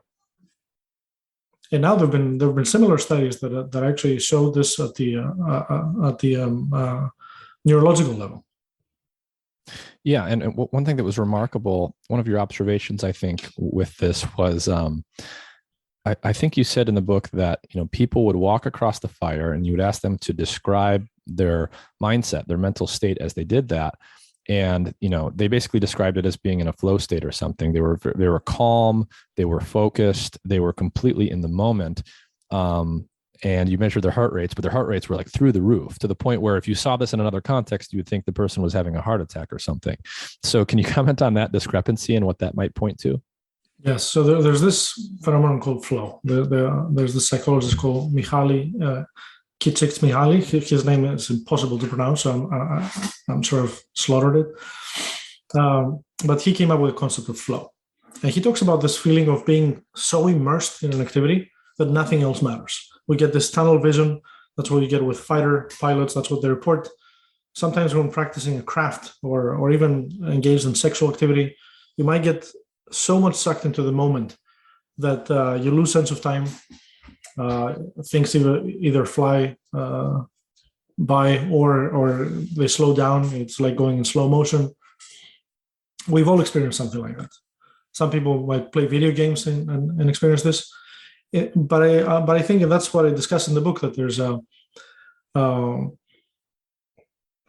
these collective activities, when these flow states take part in a collective context, and when they're shared, their effects are at a whole other level. And there are actually studies showing this, that the flow, when experienced in the presence of others and in shared tasks, is a much more powerful feeling.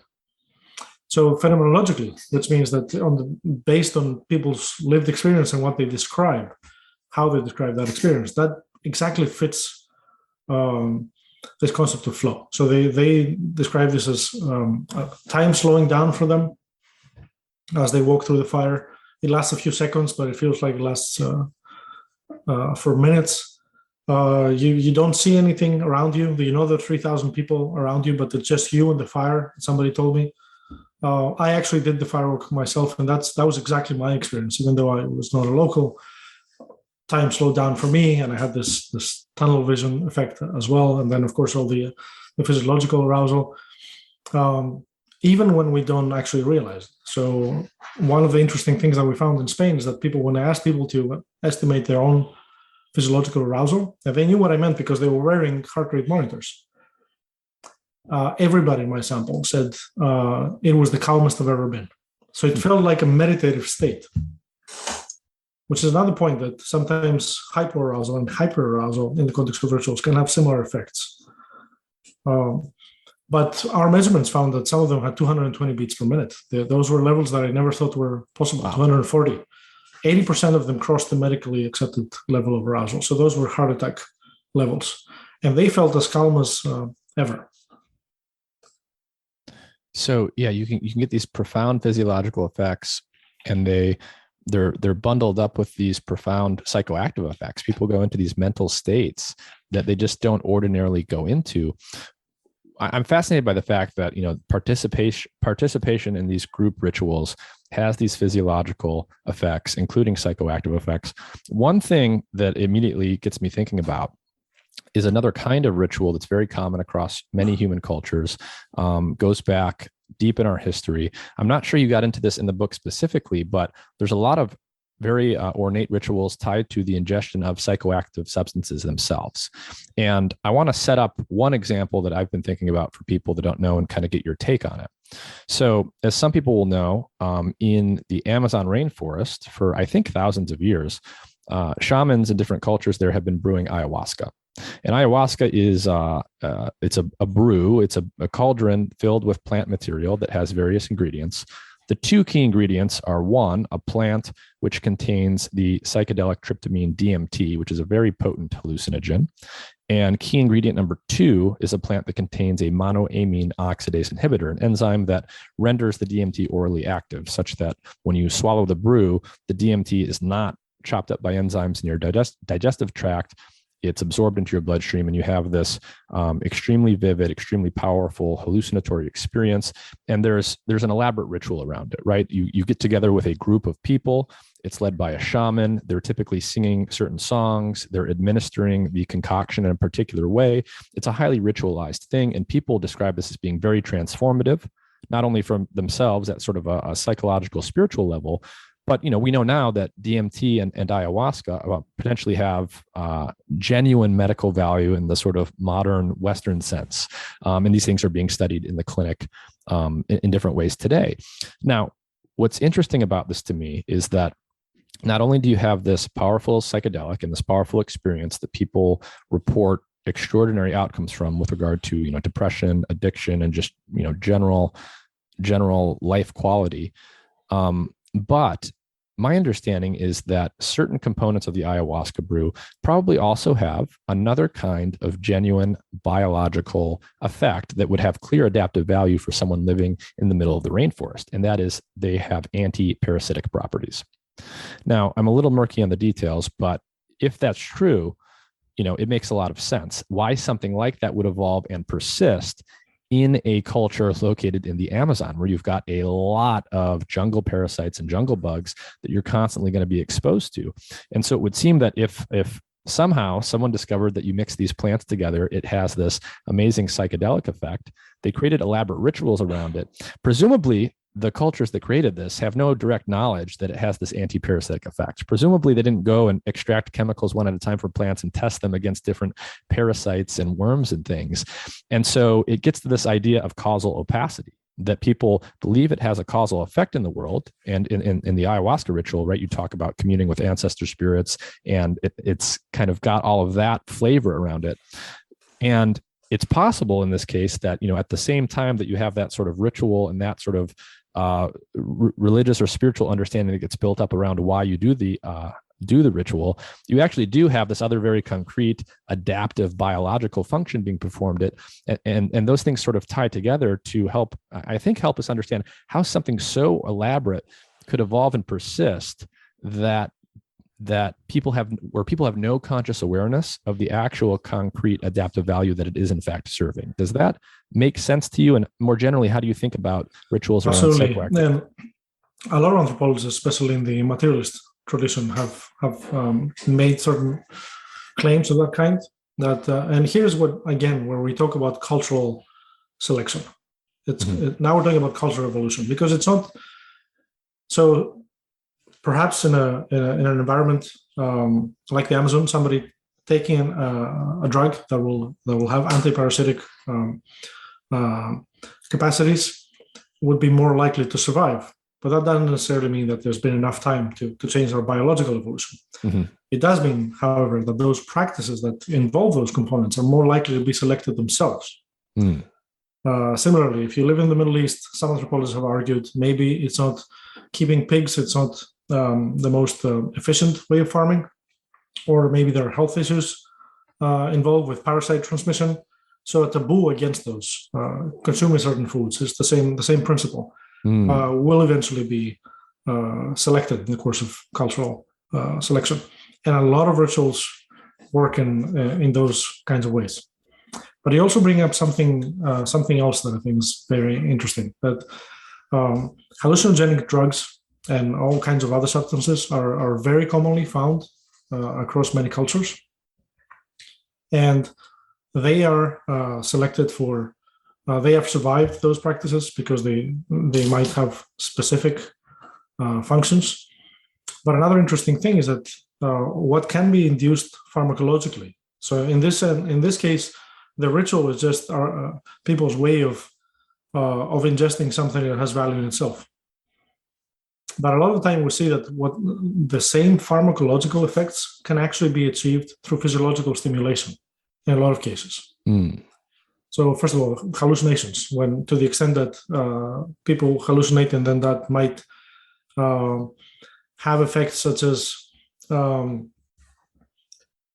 increasing their faith because they've had divine revelation, or increasing bonding, or perhaps increasing hope in the context of healing rituals. You can induce that through physiological stimulation. So I did field work among a Greek community called the Anastenaria. And in the context of that community, who also have firewalking rituals, people have this annual festival where they dance for the better part of 3 days.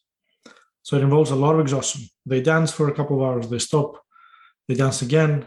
Some of them collapse on the ground, then they'll pick them up and they'll continue. They'll go to bed, and then the next morning it's the same again and again. For 3 days, they keep dancing under a lot of heat. This is May 21st in continental Greece, where it can be brutally hot in a closed space. And by doing that, a lot of them experience hallucinations. So a woman was telling me that she looked up and the ceiling was gone all of a sudden, and she saw the angels singing the great doxology.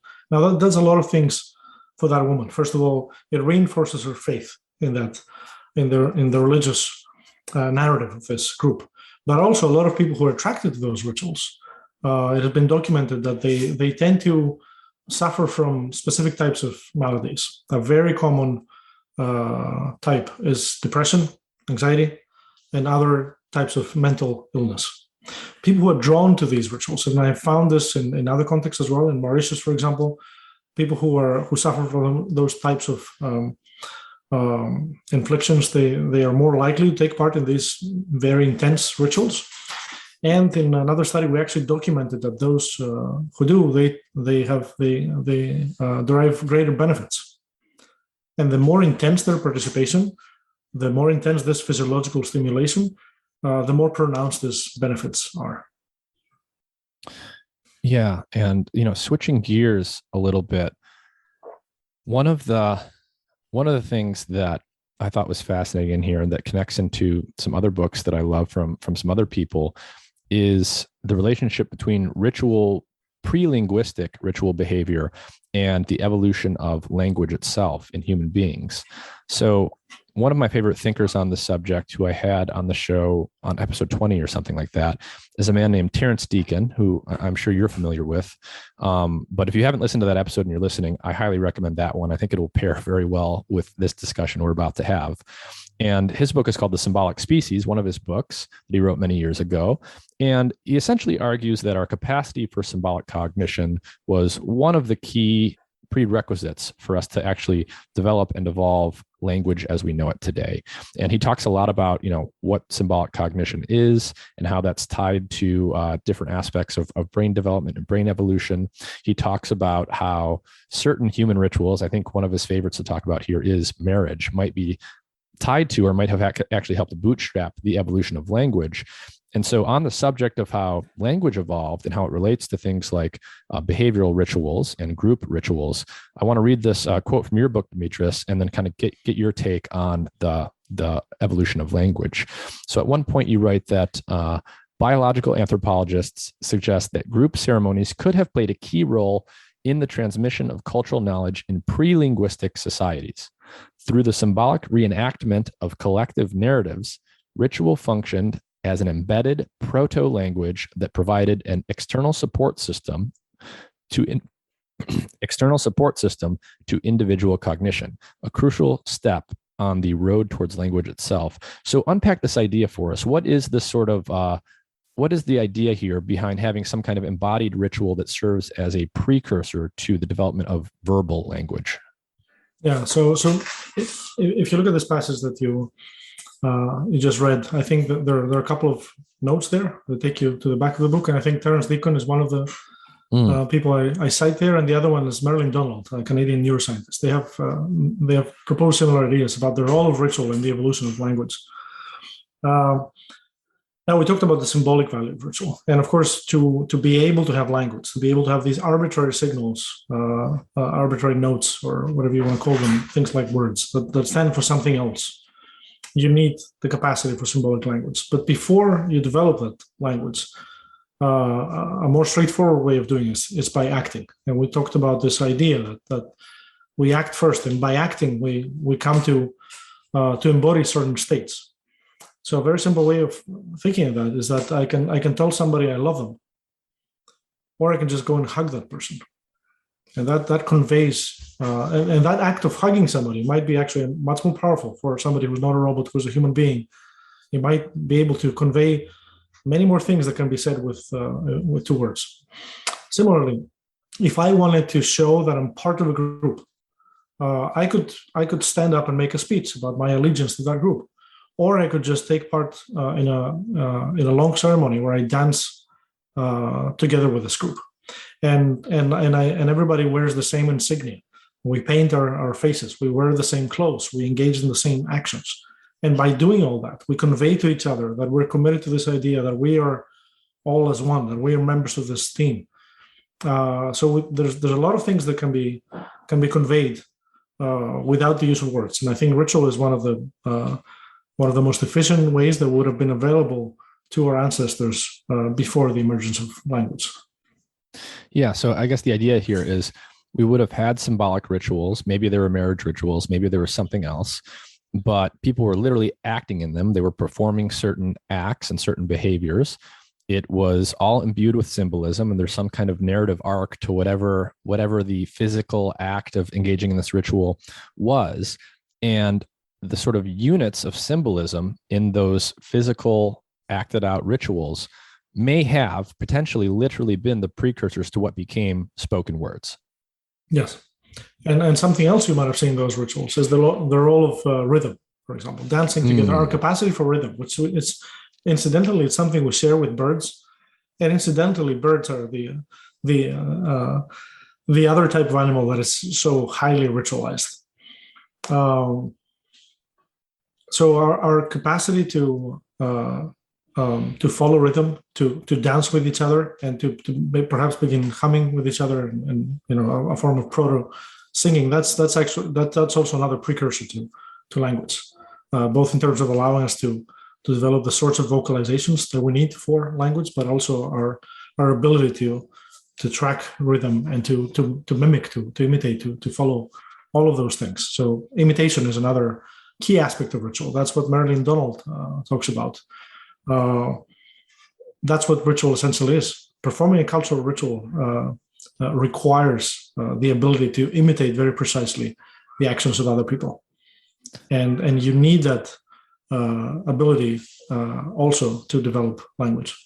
Yeah, I think language and rhythm and music are other really interesting potential human universals, and it strikes me that I think music and dance are common in some form to every human culture that we know of, and they're often tied to these other ritual acts. They're often, right, you dance at a wedding, you sing songs at mass and in other religious settings, and all of these things are tied together, and it's probably not a coincidence that the literal cadence and rhythm of those acts is tied to the cadence and rhythm of spoken language that we see as unique to humans.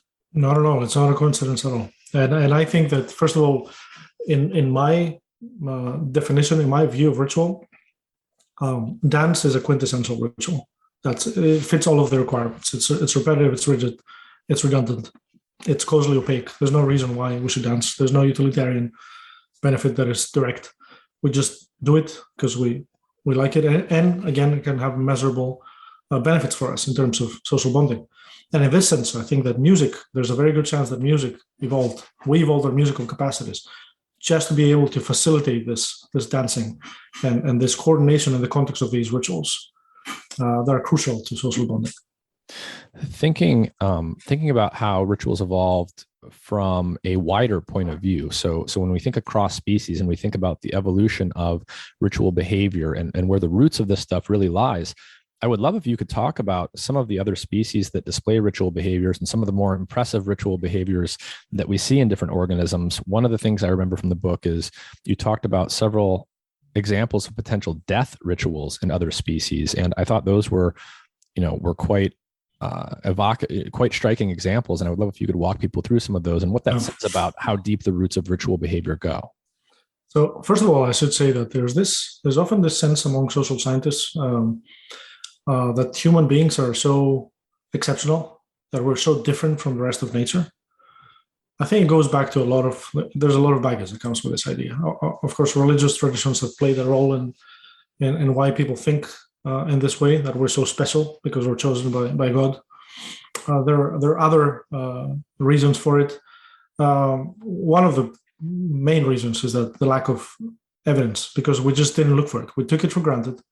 When Jade Goodall went to the field and observed chimpanzees using tools, for example, people were very upset. They didn't believe her. Part of the reason is because she was a young woman. She was ridiculed. She was told that using pronouns for chimps, calling them he and she, was just humanizing them, and that was bad. So a lot of the time, behaviors that we see in other animals that we would immediately describe as let's say ritual or art, in our species, we're afraid to do that. Sometimes with good reason. It's good to be cautious because animals cannot tell us what they think. But the truth of the matter is that once we start looking, then we find an abundance of all of the things that people once thought were unique in humans and were what make us humans. Now we know there exist in other animals. We know there's tool use, tool making in other animals. There's some proto language. There's certainly a lot of ritualization. There's aesthetic appreciation, moral outrage, and all sorts of things that we have found in other animals. The more we look, the more we find. And it's the same with ritual. So the best known examples come from bird mating rituals, but those are we're all familiar with those. Some of the more interesting examples come from closer relatives. So you mentioned death rituals. Elephants have pretty elaborate death rituals. They seem to be one of the few animals that have an understanding of death. And they're also social animals. So they have these two things in common with us. They're also animals that live very long. And that means that this allows them to have this transmittable knowledge. So they begin to form traditions. And those traditions involve things like funerary rites. Elephants are commonly observed trying to bury dead members of their species, also dead animals, other species, even humans. There are anecdotal reports of people who have found dead or fainted, and then elephants come and they try to bury them using branches and dirt and flowers. Another very interesting thing is that they seem to have what in humans we would call a pilgrimage. So they sometimes travel thousands of miles or hundreds of miles, led by a matriarch who has knowledge of the topography, and they travel to visit the bones of their dead ancestors, especially when those ancestors are matriarchs themselves, so some important member of the community who perished years ago. And once we arrive there, they all fall silent, and then maybe they'll start trumpeting all together. They touch the bones, they smell them. They really seem to be emotionally impacted by them. Of course, we don't know what's in their minds, but clearly they have an understanding of death. They're able to understand that those bones represent their ancestors, and then they travel to visit them. Even some marine mammals, dolphins, for example, they seem to do the same thing. So when a dolphin, there are reports of groups of dolphins who surround their dead fellow members, and they maybe push them towards a boat, or they perform these dances around them. They seem to be doing something that suggests that they have an understanding of death. And it's similar. We see similar behaviors among ravens, who of course are very highly intelligent, and all sorts of other animals. Beyond death, of course, a lot of rituals are related to mating. Some of them have very obvious similarities with human rituals. Let me give you one example. There's a bird called Jackson's widow bird. That bird has a very long tail, which is about 3 times its body length, and it has a peculiar mating ritual. So the males they gather in areas that we call leks. A lek is the site of a collective bird mating ritual. And the males clear the grass. They each one of them establishes an individual dance floor, and then they start jumping up and down as high as they can. And the females gather around and they watch them. And if they like what they see, then they go off and mate with that male. Now, almost the exact same ritual exists in among certain human tribes. For example, there are many African tribes that have these choreographed dances that involve jumping as high up as you can, or lifting your leg to the extent that it goes over your head, which is a very difficult thing to do. You need to be very fit to do this. And then members of the opposite sex, you find those both as male and female rituals. They gather and pick their favorite future partners. So there are a lot of interesting mating rituals as well. But one of the most fascinating things I think that we've seen in recent research comes from chimps. Throughout West Africa, scientists from the Max Planck Institute have set up cameras, and they documented in various places. They documented these behaviors among chimps who they go off course. So when they travel an area, they'll go out of their way, literally, to visit those hollow trees. For some reason, those seem special to them, and they either they drum on those trees, or they take rocks and they pile them up inside the tree or in front of the tree. And if you look at a picture of those piles, they are indistinguishable from those cairns that humans in many cultures build as markers of some sacred site. So obviously, we don't know what's going on in their minds. We'll never know. But the most parsimonious inference here, the most obvious one, is that these are rituals for chimps, just like we would say if we saw them among living or prehistoric humans. Getting back to this idea that ritual behavior is a kind of antidote to negative psychological states like anxiety, and that it's actually, the reason that you see rituals most frequently and the most elaborate rituals in sort of the smartest and most social species is that having the kind of brain that allows you to be so smart and engage in social cognition is exactly the kind of brain that predisposes you to things like anxiety and other negative affective states. And you are inevitably going to experience that if you have such a brain, if you're a human, if you're an elephant, if you're a chimp, or what have you. And ritual behavior is literally a kind of behavioral antidote to that. So with that stuff in mind, when you look at the numbers, when you look at the charts in the modern so-called developed world, including the United States, you see things like, you see many different psychiatric diseases that have been up and to the right, on the rise for many years now, including depression and anxiety. Where do you think this comes from? And do you think it could be tied to sort of the degradation of a lot of the traditional religious and ritual structures that we have in society, and their degradation is actually driving an increase in things like anxiety? I think there are two things happening at two levels that are self-reinforcing, creating a vicious cycle. On the one hand, as I mentioned earlier, the pace of life is much faster today than ever before. Social media, certainly for many reasons that we probably don't have time to get into, they create a lot of anxieties.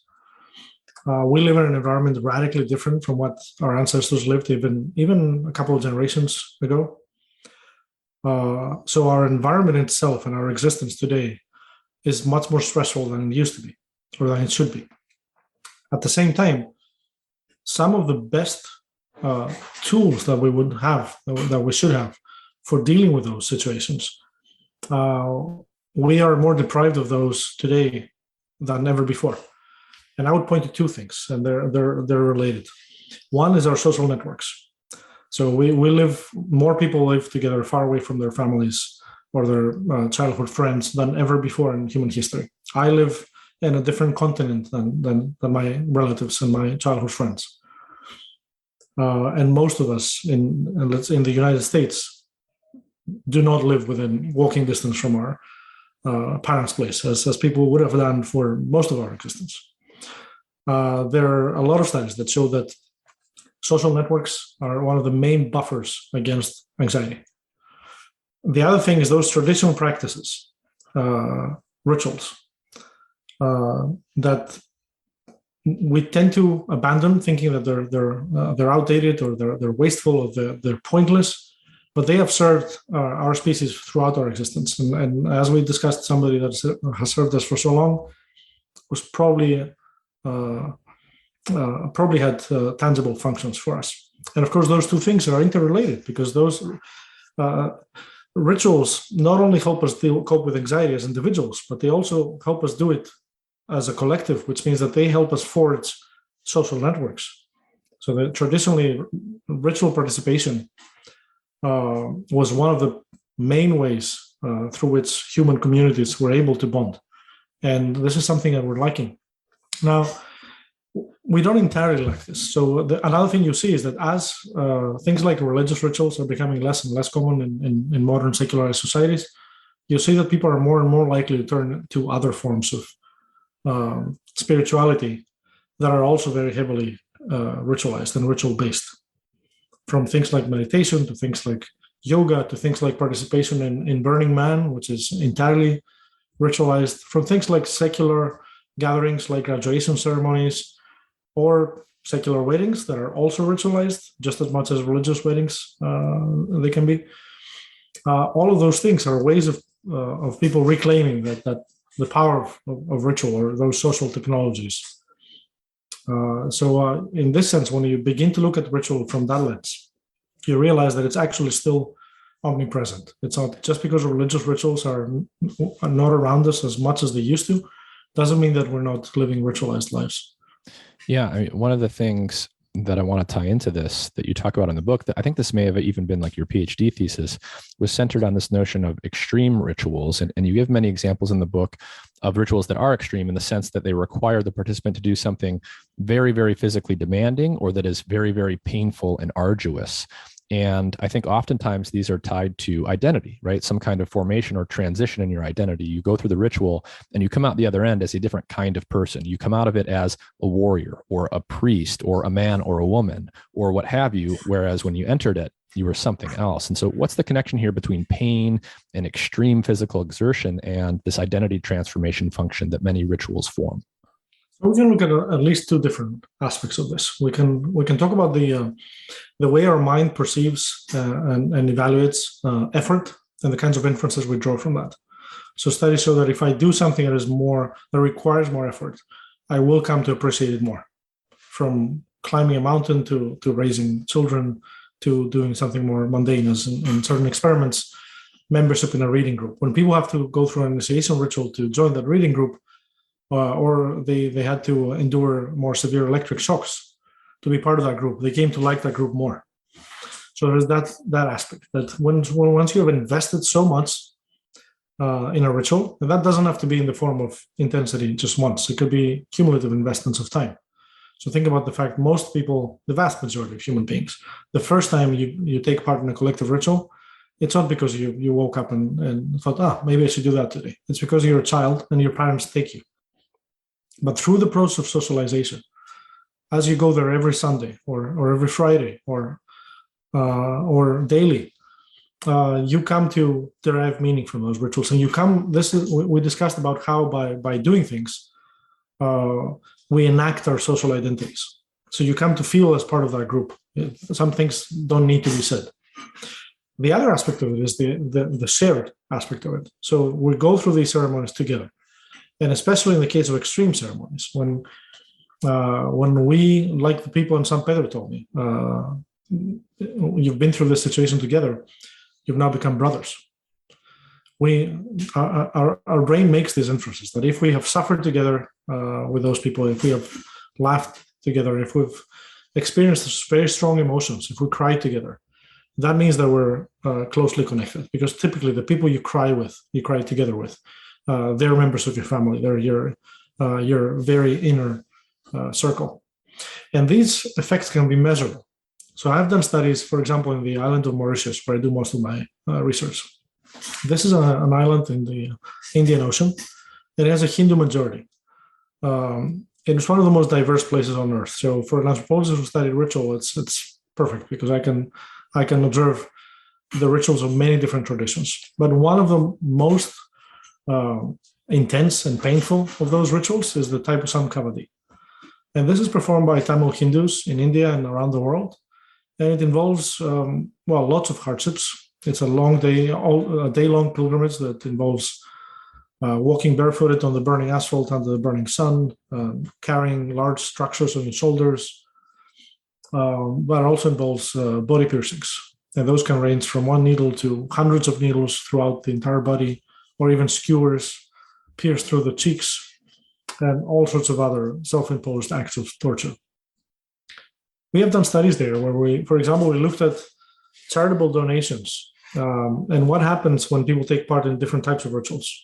So we find that when people take part in a collective ritual at the same temple, compared to a control group, they are much more likely to give money to charity. But when they take part in the painful ritual, they're even more, and in fact, way more likely to give money to charity, to help an in-group. They're less likely to cheat in certain economic games against fellow group members. And in fact, that increases as a function of pain. So the more they have suffered as individuals, the more pro-social they become. Do you think it's possible that, today, like right now in real time, we're seeing new forms of ritual spontaneously evolve that have to do with, that are a kind of response to this rise in anxiety and other things that we're seeing in the Western world, and that are tied to the intense preoccupation that more and more people seem to have with things like identity and what they're called, and the physical manifestation and the physical change that some people actually do to their bodies? Absolutely. First of all, there are new rituals being invented every day. But as we discussed, some of them will make it, some of them will just not last very long. But I can point to two types of recent inventions. So one, or relatively recent. One is Friendsgiving. So Thanksgiving has been traditionally for North Americans. It's been time to meet with your family. We just discussed about how increasingly difficult this becomes. Sometimes your family might be in another continent. It might just be impossible. Sometimes you might have a global pandemic preventing you from traveling. So what do? Well, you reenact those rituals with a twist. So in this case, it could be Thanksgiving with a group of friends. So Friendsgiving. Another example might be divorce rituals. So for most of our existence, because of the patriarchal structure of most humans, well, all human societies in history, divorce was an impossibility for the vast majority of the population, especially for women. They couldn't just leave their husbands, even if they were being abused. So today we have more people are able to make their own choices in at least in most of the world and most of the time. And with that comes a spike in divorce rates, which is a good thing. It's an accomplishment. That means that people are actually able to get out of an abusive relationship. It means that they have the means to support themselves. At the same time, this is the only major life transition that doesn't have an associated ceremony, a dedicated ceremony. And we see that in response to that, people are beginning to invent divorce ceremonies. We see it in the United States. We see it in Japan, and that goes back actually a few centuries in Japan. There's a temple there that was dedicated to protecting women who have been abused by their husbands. And today, in modern Japan, it offers people an opportunity to perform a divorce ritual, either by it happens in one place by flushing your vows or your wedding rings or just a note down the toilet, literally, or in other contexts, it happens by smashing your wedding ring. And sometimes you will see that even both people, it doesn't have to be an abusive relationship. Sometimes it's just the end of a relationship, and it's consensual. But that, when you've lived with somebody for most of your life, you will feel this gap. It's very hard to move on. You feel there's guilt in starting to date again and starting a new life. There are a lot of emotions, and not having a dedicated ritual to allow you to make this transition is very difficult. So sometimes couples will go together and will smash their rings with a hammer, and they will come out presumably feeling much better about it. When we think about modern day rituals, one pattern or motif that I think is really interesting is this kind of organic rediscovery of ancient ritual motifs that were sort of that we're spontaneously re-engaging in. And, so to tie it to our earlier discussion, we spent some time talking about the birth of civilization, essentially the transition from being nomadic hunter-gatherers to sedentary agriculturalists, and then the rise of what became modern civilization. And, so we talked about things like Göbekli Tepe. Our ancestors used to be hunter-gatherers. They eventually started coming together periodically, perhaps once a year, perhaps multiple times a year, to places like Göbekli Tepe to engage in these ritual practices. Eventually, that turned into cities and civilizations, and eventually we got to the present moment. We could do a whole podcast on that stuff, but what's super fascinating to me is today in the modern world, so-called in the Western world, in the US and elsewhere, we actually seem to have gone back and sort of rediscovered some of those ancient patterns of coming together periodically. And one that's super interesting and near to my heart that you talk about in the book is Burning Man. So can you talk, for people that don't know, what is Burning Man? And can you tell the story of how that ritual spontaneously got started to do with the temple burning? So Burning Man is this event, for lack of a better word. And I'm saying this because many people call it a festival, but burners, sometimes they will insist that it's not a festival. It's something else. They might call it community, for example. They might call it something else. It is essentially a makeshift city that is built in Black Rock, Nevada, every year, around August, September. Up to 80,000 people will gather there. They will set up a city from scratch in the middle of the desert, and a week later they will just remove everything or burn it, and leaving no traces behind. And they're actually very methodic about this, about how they go collecting everything. Now, this is an event. It's a very interesting real life experiment, because it's an event that at first was all about fun and games. It was held on the beach and anybody could participate, and there wasn't much interest in participating. And then they moved it to the middle of the desert, and they have a very steep fee for participating now, and you need to do a lot of sacrifices. The conditions there are not very pleasant in the middle of the desert. And nonetheless, they have more people than they could possibly accommodate and it has spawned partner events around the world. So what happens there is people come, and for a whole week they engage in those. They're free to engage in all kinds of artistic and ritual expressions. So you have art installations, you have very exuberant costumes and vehicles and all sorts of events. And in all of those events, you will see a ritual. This is not explicit, this is not intentional, or maybe it is a little bit intentional because the founders of Burning Man actually read a lot about religion in religious studies. So they took a page from ritual design, so to speak. But a lot of things have emerged organically. And that's the most interesting part for me. Because if you look at, they have their own census. And if you look at the census, 95% say they're not religious. So according to one definition, if we're based that on the census, we might say that this is possibly the least religious crowd in history. There's never been 80,000 people, only 5% of whom would say they're religious in any context. Maybe. Nonetheless, I look at this event and I see spirituality and I see ritual everywhere. And one of the greatest examples is this temple. When it was built, it wasn't even meant to be a temple. So they invited an artist to build an installation. And during the construction, one of the workers died. So they got together and they thought, okay, what should we do? So we stop, so we continue. They decided that what he would have liked us to do would be to continue, to finish. And they finished the structure and gave it no name and they gave it no purpose. It was just a large room. And then people heard about the story and they spontaneously started bringing their own memories of somebody they lost. And at the end of the week, they watched the temple burn. And this had a cathartic effect on people. So the next day, the next year, it was named the Temple of Tears. And even later, when it was named the Temple of Joy, people still kept coming spontaneously, bringing photographs, memos, notes, letters of somebody they had lost, somebody who had abused them, somebody who broke their heart, and just pinning them on the wall, tens of thousands of them.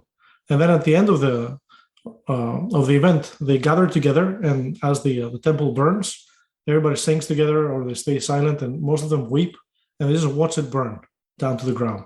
And this seems to have a very cathartic effect on people. So there you have it. This is a mourning ritual that emerged spontaneously among a crowd that is self-described as one of the least religious crowds ever. And yet their need for ritual, their need for symbolism is just as great as in any other society we know. Yeah, it's fascinating that on the one hand, it's a very secular event in the sense that you mentioned 95% of people claim not to be religious in the traditional sense that we use that word. And yet they're doing all of these very quasi-religious ritual behaviors that are quasi-religious. And it's a fascinating dichotomy. I've sort of often toyed with the idea in my mind that, thinking by analogy with physics, where you talk about conservation laws, right? Energy is never created or destroyed. It's just transformed. Might there be some kind of analogous conservation laws that we could think about for psychology and sociology? Like the level of ritual behavior in a society is actually a constant, not a variable. And the variable is just sort of the form that behavior takes. And that's why you have things like Burning Man, where on the one hand, in one sense, it's secular. But on the other hand, it's just a different form of ritual behavior that we normally associate with organized religion. But in this case, it's just in a different kind of container. So I've never heard of this analogy. Did you come up with it? I think so. I'm really fond of it. I really like this analogy. I think it really captures something fundamental about not just ritual, but about human nature. So that's exactly the way I see those things. So when you look at human societies across time and across space, you will see that at first glance, you have tremendous variability. It's the same process that every anthropologist goes through when they visit a field site. And that's why early anthropologists who didn't really visit the field sites, they just got reports from people who had been there for a week or a day. At first, they're shocked at the differences and they see the others as very different, other people as very different. Once you come to know these people better, you realize that we're all essentially the same. We're driven by the same fundamental needs, the same desires, the same goals, and we behave in similar ways, even if those ways vary in their expression, in the forms of expression. So based on this, you would predict, and I think that's exactly what you find. That there will be this preservation of energy in terms of every human society will have certain things like ritual, like music and dancing, and even in societies where these are either discouraged or are thought to be abandoned, if you look deeper, you will find that they were still there. They have just taken different forms. And that's what we see today in more secularized countries. People have not abandoned ritual. They just turned to different forms of ritual that we might not immediately recognize them because we're just used to connecting ritual with religion, but they're just as ritualized as religious rituals are. And they serve some of the same functions. Yeah. And I think this also, another way to think about this is, a lot of people have said things like, I forget where this originated, but the idea that there's a God-shaped hole in the human heart or in the human brain, that even if you're not explicitly religious and a member of an organized religion, the human mind is simply configured in such a way that we're all predisposed to thinking in quote unquote religious terms, or to engage the world in ways that we ordinarily associate with religious belief. And so, we talked about the Burning Man example, where on the one hand, it's mostly non-religious people in the traditional sense. On the other hand, they're all engaged in the very same kinds of acts that we typically associate with religion.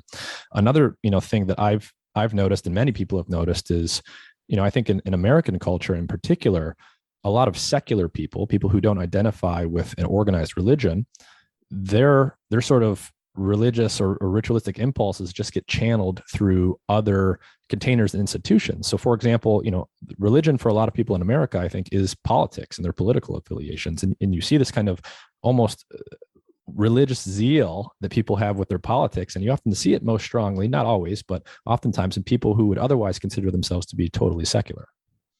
Absolutely. And for that matter, you also see the same thing at the level of the state. So for much of human history in much of the world, religion was the ultimate, the de facto state. So religious leaders could dictate those rituals that everybody had to take part in. In most parts of the world today, you don't have that, but then the state has taken up many of the functions of those institutions. So we have state rituals everywhere we look. You go to a courtroom and you see everybody rise and sit in synchrony, and you see the judge waving a gavel, and you see all of the insignia and the clothing and the symbols. You go to a sports stadium in America and you hear the anthem, the national anthem, at the beginning of each game. In many schools, people have to recite the Pledge of Allegiance. Universities, they hold graduation ceremonies, and every family holds birthday parties and all kinds of other gatherings that they're not the quintessential. They're not the stereotypical thing that comes to mind when people ask you whether you perform rituals. I often do this with my students. I ask them, do you perform rituals regularly? And most of them, being in Connecticut, they say no. But then when we start talking about what ritual is, and when I start asking them whether they raise their glasses to make a toast, or whether they attend birthday parties or weddings or graduations, of course, every single one of them regularly attends rituals. So given everything that we've talked about, given the adaptive value that you see rituals having, given everything that you've studied, have you created any new rituals or adopted pre-existing rituals and incorporated those in your day-to-day life, specifically as a result of everything that you've researched? So one of the things that I've seen in my life, for example, is that, and it's related to both the recent pandemic, but also the birth of my son, because these two events made us realize how much we missed our families and how much there was this need for connection at a time where we couldn't travel, they couldn't come and visit us, they couldn't meet their grandson. So we started doing these ritualized meetings. So for example, we would, in the past, I wouldn't have a Christmas dinner with my family. Well, now these last few years, I did. and we did it virtually. And we even sometimes cooked part of the meal together. We engaged in the whole process together in the only way we could. We did it virtually. So these are the kinds of things so when changing circumstances, when you're missing aspect, when you're highly stressed, and when you're missing social connection, those are the times when you will turn to ritual. So this has been a fascinating discussion. So thank you very much for your time. Again, I really enjoyed the book. I read books in a very nonlinear way. I'm usually in the middle of 7 or 8 or 10 books at a time. It might take me weeks or months or even years to get through one. This is one of the first books in this year that I actually started and finished in less than 7 or 10 days. And I think it's a testament to how fascinating it was and how you weaved everything together. Can you just remind everyone one last time who you are, what the book is, when it comes out, and all that stuff? Yeah, so I'm Dimitris Xygalatas, anthropologist and psychologist at the University of Connecticut. The book is called Ritual: How Seemingly Senseless Acts Make Life Worth Living. And it's coming out, it's already out with profile in most of the English-speaking world, and in September in North America. Excellent. Well, thanks again for your time. I'll put a link to the book in the episode description so people will have it right there near the top. And I encourage you to check it out. And with that, thank you for your time. It's been a pleasure. Thank you.